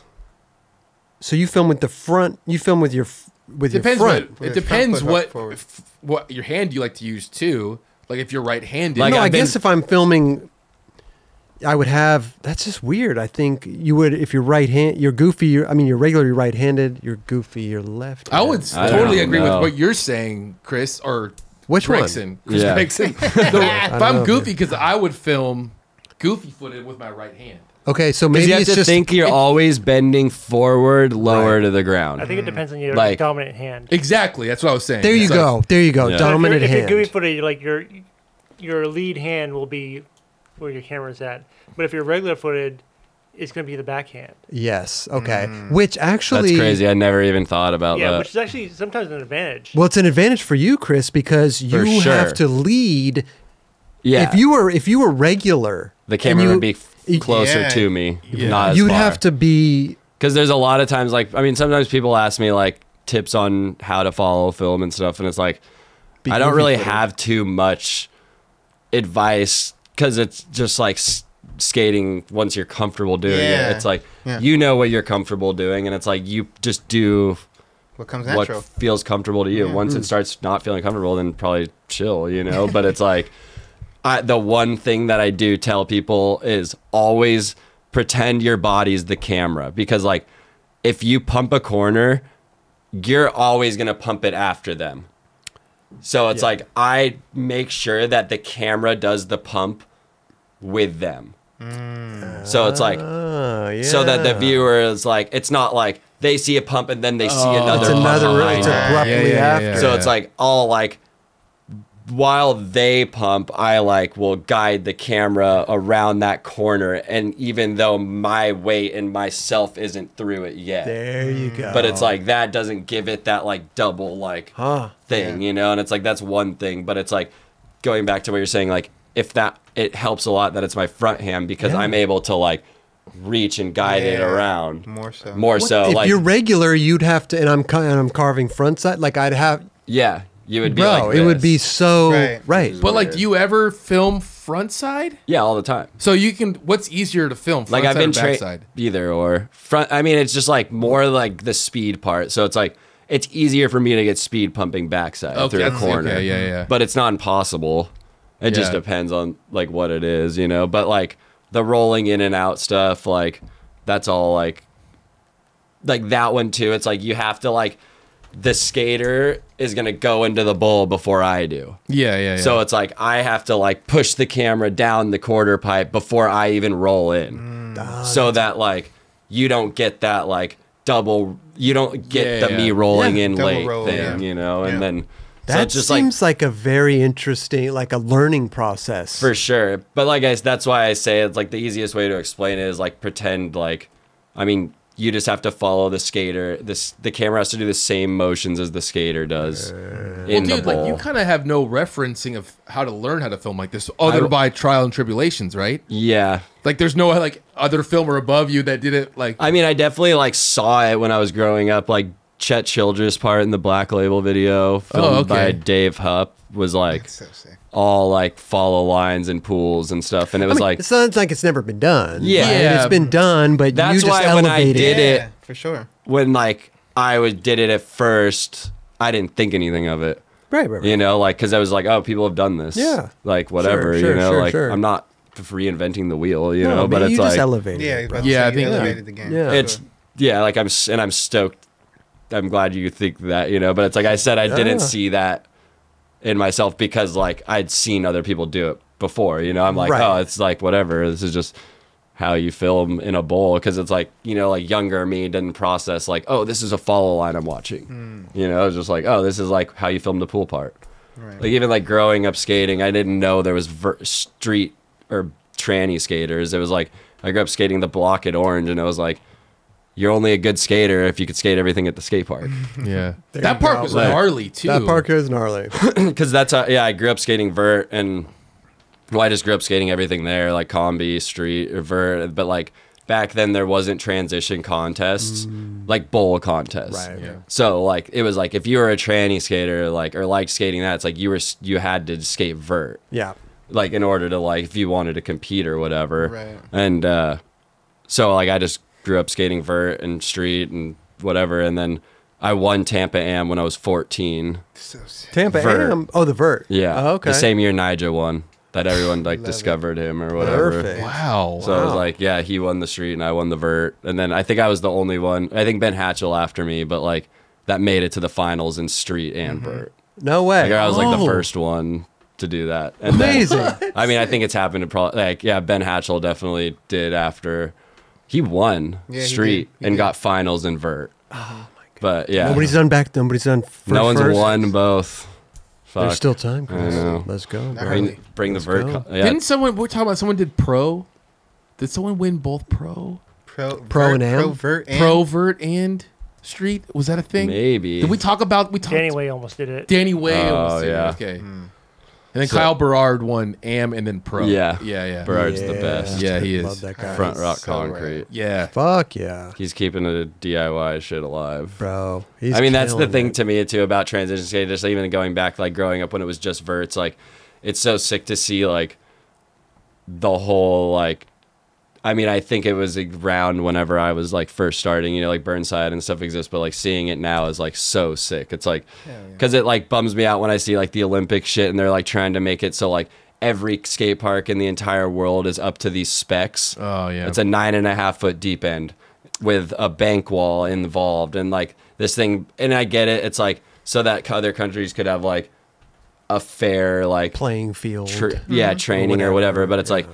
what makes me stoked is knowing that like DIY shit will never die. You know, it's like Totally. there will always be those dudes out there building their own shit, and you know what I mean. And it's like that gives me hope. It's like fuck it if skate parks turn into that direction, it's like. You know, like Oh, there's always gonna be that that. spirit of DIY and stuff like is now bigger than ever, and I don't think that's going Oh, anywhere. two completely different Yeah. things as well, right? But still the Opposite ends of same. Totally. spectrum. As long as Yes, there's an but still abandoned the area, same, yeah. if there's an abandoned area to make Yeah. some shit, they're gonna do Oh it. yeah, Exactly. if you make it abandoned, they will come. Like Washington Well, Street's my favorite skate Yeah. park in the world, and it's like that was kind of like when I found that place. It was like after I worked for Flip, and I was just kind of like not hyped on filming at that point or whatever. Not hyped on it, but I was like watching Figgy and Colin and all these dudes like turn pro, and I'm like, fuck, like it kind of sucks that I just like didn't. You felt like you maybe wasted. Not like, wasted, but like didn't pursue it. Like, Right. like I just was like, fuck it, I'm gonna film. Right. When I was like, I was just like, I'm a skateboarder, and like after the Flip thing, it's like I really realized that, and then I was like, found Washington Street, and I was just like, this is it. Like, That's awesome. Well, this dude, is that was the first place that I felt like fucking hyped on skating, and it's like I went there every day for 4 years, and that's how I met like. That's kind of like what I think like shaped the way I skate now versus when I was younger. Oh, that's is amazing. like Yeah, that yeah. place for sure, you know, because it's like Well, dude, I don't know. So what I tripped sick. out about like Washington Street and Burnside is like the DIY, that is the most truest DIY you could Oh yeah. like. And I wonder how does I don't know this stuff. So that's why I'm asking. Yeah. Like, how does it deal with like the city on So something? Washington like that? Street's actually a really cool story. It's been around for 25 years now, and they built the pyramid first, and it was just like a homeless city under Yeah. there, like so many homeless people. And then the skaters went and built this pyramid, and got the homeless people out. And I think it was only there for like a week or something. And then the city came in, tore it out. Homeless people came back. Like months later, city actually hit up the skaters. Oh, And we're like, okay, like you obviously fixed this problem we can't fix. amazing. So like you Wow. guys, if you get all the homeless people out and make sure that they don't live under this bridge anymore, you could have this space, but nothing outside of this space. Oh, wow. You know? And so like the city technically, legally, it's a playground. That's what it's categorized as. Like, yeah, in the books, you Yeah, know, yeah, like yeah. because it was just like at that time, it wasn't like And- they're like, this isn't a skate park because it was literally nothing yet. Yeah. Like they just gave them an empty parking lot, and it's like what they've created in 20 years is fucking amazing, you know, like, it's really, really incredible. and it's all built over By the course of community? By the time by community. skateboarders. Yeah. Not $1 from the city was given That's to build it. Like, insane. Wow. like That's Jamie incredible. Thomas, I think during like the area, like kind of like they were going there a bunch. He like donated like I think the only things they have to do to legally be a park now is like they have to have a porta potty and they have to have trash cans. okay.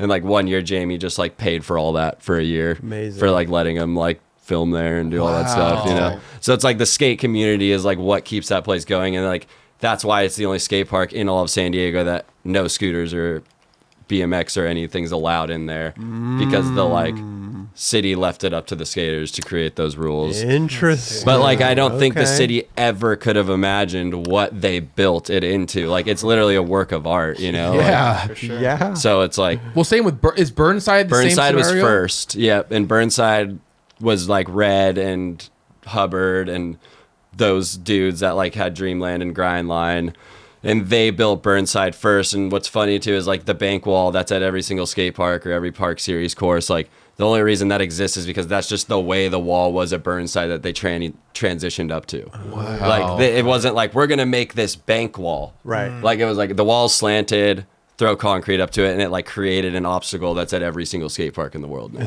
You know, it's like amazing. it was literally just like not an accident, but like Yeah. It was just there. Yeah. It was just there. like wall, concrete, and now every skate park has that. You know, so it's so like sick. the history of all that's like like super interesting to me, and it's like.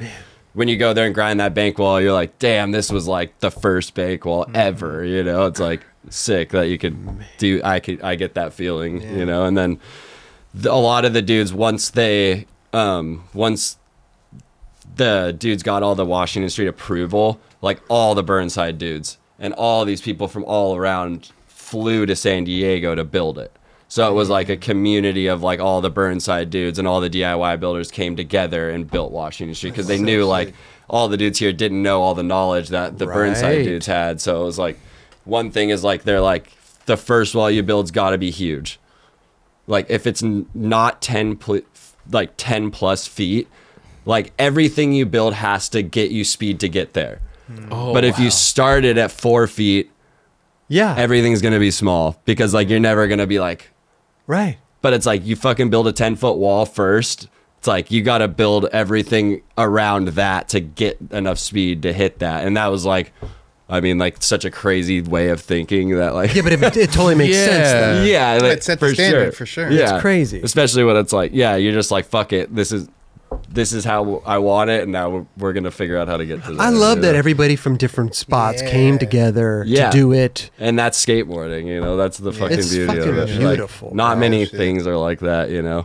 No. So it's like, Well, I trip out how like, I guess you would say physics you have to, or like mathematical work you have to do building those parks, right? but a lot of it, like they work with what they have. It's like all the pillars. yeah, You know what I mean? They're Yeah, like, yeah. all right, there's a bunch of pillars. We're definitely just transitioning up to those. Yep. Like Yeah. Yep. Burnside having a bank wall on accident. Like, you know, it's like I think there's a lot less thought that goes into it than you think. yeah. You know, like they just like work with what they have, the Right. space they have, and it's like, oh, there's a sick rock there. Like we're definitely utilizing that. Totally. Like, Yeah. It's not like they're like we're bringing in a rock and gonna build this crazy thing, you know. Like, Yeah. and it's like Washington Street has so many cool things. Like the little quarter pipe on the top is like a dog graveyard. Like two of the dogs that were there every day when they were building the park passed, so they like buried them in. They put them on the top and like built a quarter pipe around them. Wow. And there's like a tombstone above it on the pillar that like you could barely see anymore. Were that they was, just like homeless dogs? no, like or- dogs of the people building the park. Oh, wow. Yeah, that like built all the like original, like they were like the original bridge dogs, you know, like Washington Street dogs or whatever. So like Damn. they have like, but it's like there's so much cool little stuff in there that's like that you don't even know.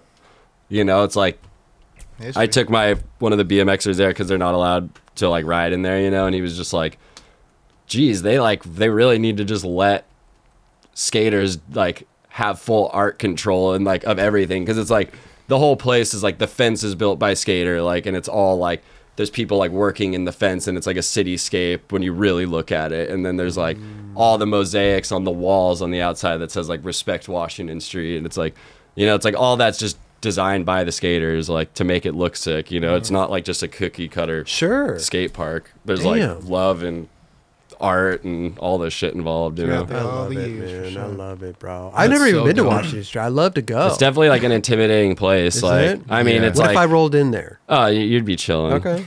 But I mean, it's like if you go in there and just sit there, they're not hyped. They would be like, What do you mean? What am I supposed to do? Yeah. That's all I would go there to do is sit down. Yeah. I mean, it depends on the day, you know, but it's like anyone's welcome there, but it's like just skate, you know? Yeah. Like it's like people cheer for like some dude could be there trying to just grind the coping for an hour, and it's like everyone will cheer just as loud for that dude getting that grind as like Raven doing a gap backsmith over the thing. It's like because everyone knows how hard the place is, you know? It's like everyone that skates there every day is like they know they skate the hardest fucking tranny in the world, but it's like you go you skate there and you go anywhere else, it's easy. There you go. You know, so it's like, but I mean, so it's like you could go in there, catch a frontside grind, and everyone's hyped because everyone knows what that first grind feels like there, you know, like, but it's like there's definitely burners that want to go and just like pile out, and it's like that's not allowed, you know, like Right. You gotta respect the etiquette there. You know what I mean? You go, for sure. Yeah. And I'm sure as long as they see you trying hard, you respect the exactly. etiquette. Yeah. That's good. all that matters. It's Yeah. like fuck it, that place is there for people to come and skate and learn how to skate, you know, but it's like not a place to just go and drink and party. What about you if know? I drink a coffee? You're good. It was actually funny, like a weed dispensary tried moving in No way. next to it, and like legally they couldn't do it because it was a playground, and like they were like trying to get it shut down. Wow. But like, I mean, the city is like, nah, you know, like you're no weed store, you know? But it is a playground. I mean, it's like I think playground. the city just like backs it super hard too. Like, And that's I don't think incredible. they could have like really imagined what it turned into, and I think they're pretty impressed. Like, damn, they really did it. It's sick. Like, I mean, could you imagine what the city was thinking when they said, "Hey, just build something"? I mean, you're thinking like a little park, a little pyramid, something, 'Cause that's whatever all little that was skaters there. like. Yeah, go ahead. Yeah, a little thing over there. and then it's just like, nope, 10-foot wall. We're getting Huge. 40 dudes out here. Like, You got mosaics gnarly. over here. there's you got actually a documentary called Under the Bridge that Thrasher did like in the early 2000s, and it's basically about Burnside's story, Washington Street story, and I didn't see FDR's that. story. Gotta check it out. It's just like each segment, it's like 20 minutes on each of the bridges, but it's like really cool to just to see like like you're just so used to seeing what it looks like, but to see it like with nothing is like really That's crazy, you know? incredible, too. And just Yeah.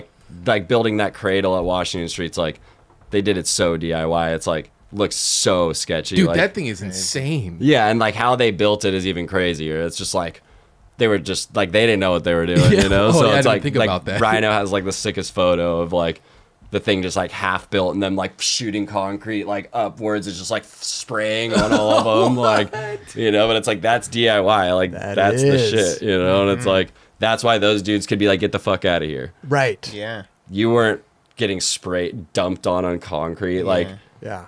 like on our day after work or whatever, you know, like all those dudes are like blue collar workers, you know, like they're not like getting paid to do that shit or getting paid to Oh, skate. it's blood, sweat, and Love, tears, bro. man. Yeah. For And the it's like that's culture. why I like you go to a DIY, like if there's a logo there, just like ask if you could help, you know, like that's what I always try to do. It's like there's always like something that needs to be done there, and it's like, you know, fuck it, like do your part. Like, There you go. Sure. like Yeah. FDR, that's like that's one place. It's like they're always building, you know. So it's like anytime I go there, it's just like, you want us to dig? Like we Yeah. got 10 people. Like We're here. I know that manpower is like useful. Like Fuck yeah, man. and then it's like you earn their respect that way, and it's like it's a good like I mean it's your way like giving back to the park or whatever, you know. Yeah, dude. Those places might not last forever, so it's like fuck it. Let's hope they'd last for a long time, though, man. 'cause, So far, so good. So far, so good. Knock on wood, bro. That's a playground. Channel Street needs to be revived though. Thank That's you. the That's one true. we're That's missing. fact. Yeah, yeah. Is this? It's still closed down. I believe thought so. Ronnie Sandoval was on our show. Like, when? 2 years ago? 3 It years? was right before the pandemic started. Okay, right Yeah. before. They were making plans to do Yeah. this whole thing and get it going again. Nothing. don't know. Since then, Well, come on. At least it's still That's there. slowed it down a bit. Best time to open a fucking skate park. Come on. At least it's still there. They didn't like fuck with it, you know. No, It's but like because listen, it's let's so move those easy. barriers out of there, bro. Let's fucking open that I fence know. up. Come on, it's guys. so easy for them though. Like I imagine after all these years to just be like, you know, fuck this park, you know. Yeah. So it's at least like they're not like to that point, you know. Totally. So it's like, I mean, There's still hope. there's hope. Yeah. It's still there in existence. That's what matters, you know. Totally. Just a bunch of barriers in it. Yeah, people put their fucking hard work into that thing. I You know know. what I mean? Fuck, So true. man. Historical day one. Chris Gregson. Listen. Fascinating. Huh? Definitely. Fascinating. Stories. bro. They Stories for a day. incredible. You got to Yeah. come back on. Bro, would you please? We want to do like filmer, photographer stop and chats. Oh, yeah. Where they bring clips of That'd be of sick. shit that they really like. Yeah. You know, I would love to do that. bro. for sure. I think that would be so fucking fun. For sure. It'd be so fun. I mean, the filmers and photographers have like funny, I mean, so many good stories because it's Hell like yeah. you're surrounded by a bunch of different types of skaters all the time, different people, like, you know. well, these are why I love these episodes. Yeah, is for because sure. of the filmers, photographers, team manager. It takes a village, right? Yeah. They have the best stories. Lanny They're Rhodes gonna- has some really Bro, good stories. I love Lanny Oh, Rhodes, Lanny's bro. awesome. He'd be a good guy. to Lanny's be the on here. best. The best. He's But a- you got to come back on a stop and chat. I would love to. Bring some clips with you. Yep. Because I think that would be so fun to talk about.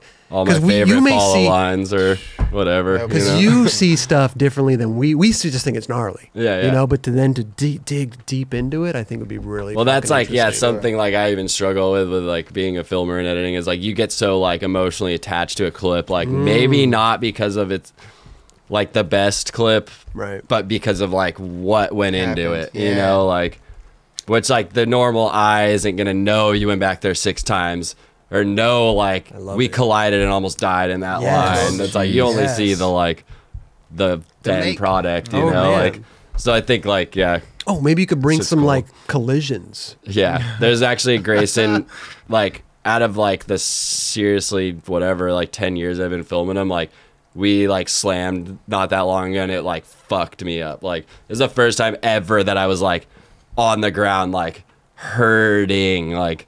Wow. And it was Wait, who like was this with? we did a cold call that's coming out for Thrasher of Grayson, and it was like just in Omar Hassan's bowl, and he just like hung on to a back grind too long, like just got like you know like locked just in. standing up and just like was just going, you know, but like I was coming in from the kick turn like with him like he like bailed it or something. I don't even know what happened, and like I think maybe I stepped on his board because like I tried to jump off the kick turn. And like his board went under me and I landed back on it and just like literally like slammed so hard and like in the cold call like Grayson's like that was our first real slam like like all you're, like- excited. I'm like on the You're on ground the like ground. dude fuck that, you know, like and Grayson's dad like Christian Fletcher's up there just like call the ambulance. Like I'm like god damn it it's fucked, you know. Like, I just got fucking jacked, Yeah, bro. I Come got on. And he's all telling Grayson got out of it chilling. You got fucked. Yeah. Yeah, like I Okay. mean, in the clip, Grayson's like you could tell he's like, oh my god, like you know, and he's like that was our first real slam, like Real slam. Yeah. What happened to the camera? somehow saved it. Okay. Because sometimes like if I slam that hard, like a couple of them, like where if the camera even touches the ground at all, it just like will erase the clip Whoa. or like not erase it, but it'll be Fuck like it up. damaged It'll file. Yeah. But like that one somehow I must have like saved Huh. it good enough to like. Crazy. It's your I don't natural even know reaction, what bro. happened. Like just to fucking Save it. Yeah. But yeah, that was like so. Yeah, that'll come out soon. You can watch my gnarliest slam. Okay. Well, maybe you could bring It some sucks other because you ones. cank tell, like, because you How just gnarly. Yeah, Right, like there's right. not like I wish there was like another angle to see see it. it because it's Yeah. like you know like pretty much you just see like shaky fucking air, but it's like. That was Really, nice. it was So just like gnarly. so heavy, but you don't see that, you know. You just hear grunting. You can hear me like, oh my god, Grayson, fuck. Dude, that's so gnarly. What you do is man. gnarly, dude. It's so good. Fuck We yeah. fucking love it. Thank you. Please don't stop doing it because you make that Till the wheels fall transition skating look so fucking fabulous, bro. Bro. Hey, before we leave though, can we get a 9 Club stuff to give you? Maybe a mug. You just I have would love a some mug. I'm a stuff. coffee addict. Steel Are you Mill. really? That's- Steel Mill. Yeah. Dude, shout Steel out Mill Riley coffee. Hawk. Kelly, we do the honors, Yeah, bro, I'll and grab grab some a couple things. We don't have too much stuff here, which I brought say, some boards to do a giveaway too. I don't know if bro, it is. we do. We saw, dude, thank you so In you the brought future. Amazing. one of the We two got boards us- right here. Yep. We got them right here. Thank you so much for that, man. Shout out Blood Wizard. I want to. Yeah, Yes. we need some future wizards. So You're looking. Ride You're the looking to boards. recruit Yeah, future you on? wizards. Listen, people don't know I'm a wizard. You can be the first manual skater on the team. Perfect. Perfect. Love it. Crop wizard. Listen. Yeah, straight up. Bloodwizard.com. Bloodwizard.com. Got the At website. Bloodwizard for Instagram. At Bloodwizard. Mine's Tweestifer. Tweets. People We're usually gonna don't really put your know little what that. Instagram handle in the Yeah. in your little lower third there, but I call joints tweests. tweests, Yeah. like tweests. Twist. Twist? Roll a twist. Okay. Make a okay. twist. I heard you say that earlier. I knew exactly But what you it's knew what he funny was because talking people Thank you, always bro. like. It's okay. People just call me Tweetstifer or some Tweest? shit. And I'm just like, God. You're like, it's tweest. I like want to change it to Chris Gregson, but someone has it. And it's just Isn't that like, the fuck worst? it, whatever. Really? Yeah. Try getting Chris Roberts as a fucking Thousands of them. Do you have it? I have it. Just for Instagram. Does it have a? Did you Nothing. have to no It's- underscore? Nope, nothing. Got it. That's Nothing. insane. My Twitter's like Chris_Roberts1. Like, Yeah. 4 underscores kidding before me. and after. Yeah. Like if I want something, I got to get in there like first. Yeah, for Yeah. sure. Good luck. Yeah. You know. Instagram. My you were lady's in there name's first. Chriselle, and she just has her first name as her handle. Like I think that's It's not kind many of- people in the world that just their first name is That's the amazing. handle. What's her name? Chriselle. Well, that's Kind of an unusual That's name. what I mean, Yeah, for but sure. still. So I But think I got would. it. She got it. Yeah, I would but run like, with that. I wish mine could just be Chris. Oh, that would be amazing. Like, I mean, not really, but like, No. if I had a sick ass name that I could just Bro, be there's the a guy first I name, looked but- up. I looked up the guy at Instagram. His handle's just Chris. No, Yeah. what's he do? Some dude. He's sicker than us.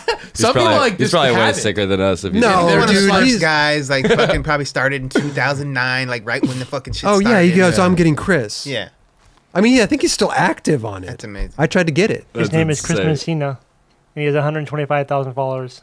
Probably Yeah. just Probably just 'cause his name's 'cause Chris. he's Yeah. Chris on It's Instagram. probably the most boring dude ever. Yeah, it's Chris Messina, public figure. I'm gonna give you this too, bro, because we got a lot. What? You gotta stay hydrated, bro. Oh, yeah. First of all, Yes. Chris Gregson, dude. Thank you guys. Hey, seriously, big so fan. much. Thank So you. right. And, Big I fan, mean, so bro. right. I could fan out on you guys because you No, guys. man, I watched whatever. all your guys' shit growing up. Skateboard was seriously one of my favorites. I Fucking appreciate There it. you Bro. go, man. yeah, Skate more. love that video. Fuck bro. yeah. We have this. Kind of fits your vibe right here. Yeah, that Listen one's to this. insane. Let me this see is that. our. That's what I was like, That's sick. That's our burning mug. It was done by one of our fans. I hate the word fans, but one Hey, of our fuck community it. members. We're here because of them. I know, You know? Yeah. dude, Straight 10,000%. That was done by Sam That's- Pearson. Sam Pearson. Shout Let's out get a Sam fucking Pearson. Blood Wizard graphic going. Oh, You that's heard it fucking here tight. first.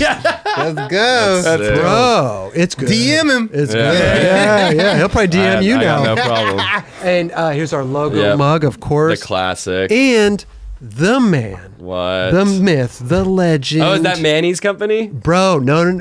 Manny Skatesport. Scott Manny Kane. Skatesport. Oh, okay. Scott yeah. Kane. Scott Kane. Sick. Bro, Even better. Highland Peak, OG skateboarder. We did a collab with them. This is the newest Switch. one. Stay heel, hydrated. front nose. Yes, bro. Switch heel front nose. Switch You heel already front know. nose, dude. I got it. Stay hydrated, bro. That's sick. I'm dude, stoked. again, thank you so much for Yes. coming and sharing your Okay, story Chris. and telling us all those amazing I'm things. stoked. Bro. To whoever listened to all that, thank you. Sorry That I was fucking incredible. talk too long probably, but Oh, you nailed I'm it. stoked. Bro. I appreciate all of you guys. Really, That was really, really do. insane, dude. Yeah, You bro. guys, thank you. Thank you Bro. for what you do, man. Yeah. it's super Keep this serious. shit going. Bro, It don't stop. No. we gotta get together. I'll film you as a. Hey, Yeah. you could have a clip in my part. I'll- Filmed by skaters. There we go. That Let's would do be incredible. I When's could that get supposed him to drop again? I don't know, just I was whenever. just like, let's go. It'll That's drop kinda- when it drops. That's like the cool thing now about like I don't really have it's Yeah, just yeah, like yeah, when you I'm gotta- hyped on it, Yeah. I'll put it out. When you you're know? But you got a timeline going and everything. Not right? even no. Not even timeline. No. Not even- Just okay. it's all in here. Okay.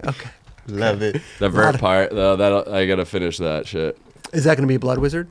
Probably, yeah, Blood Wizard Thrasher. But it's like I usually skate vert in the winter because it's like I'm out filming till like I only like skating vert at night because that's like when I skated vert as a kid because I'd go to Vans after Really? school.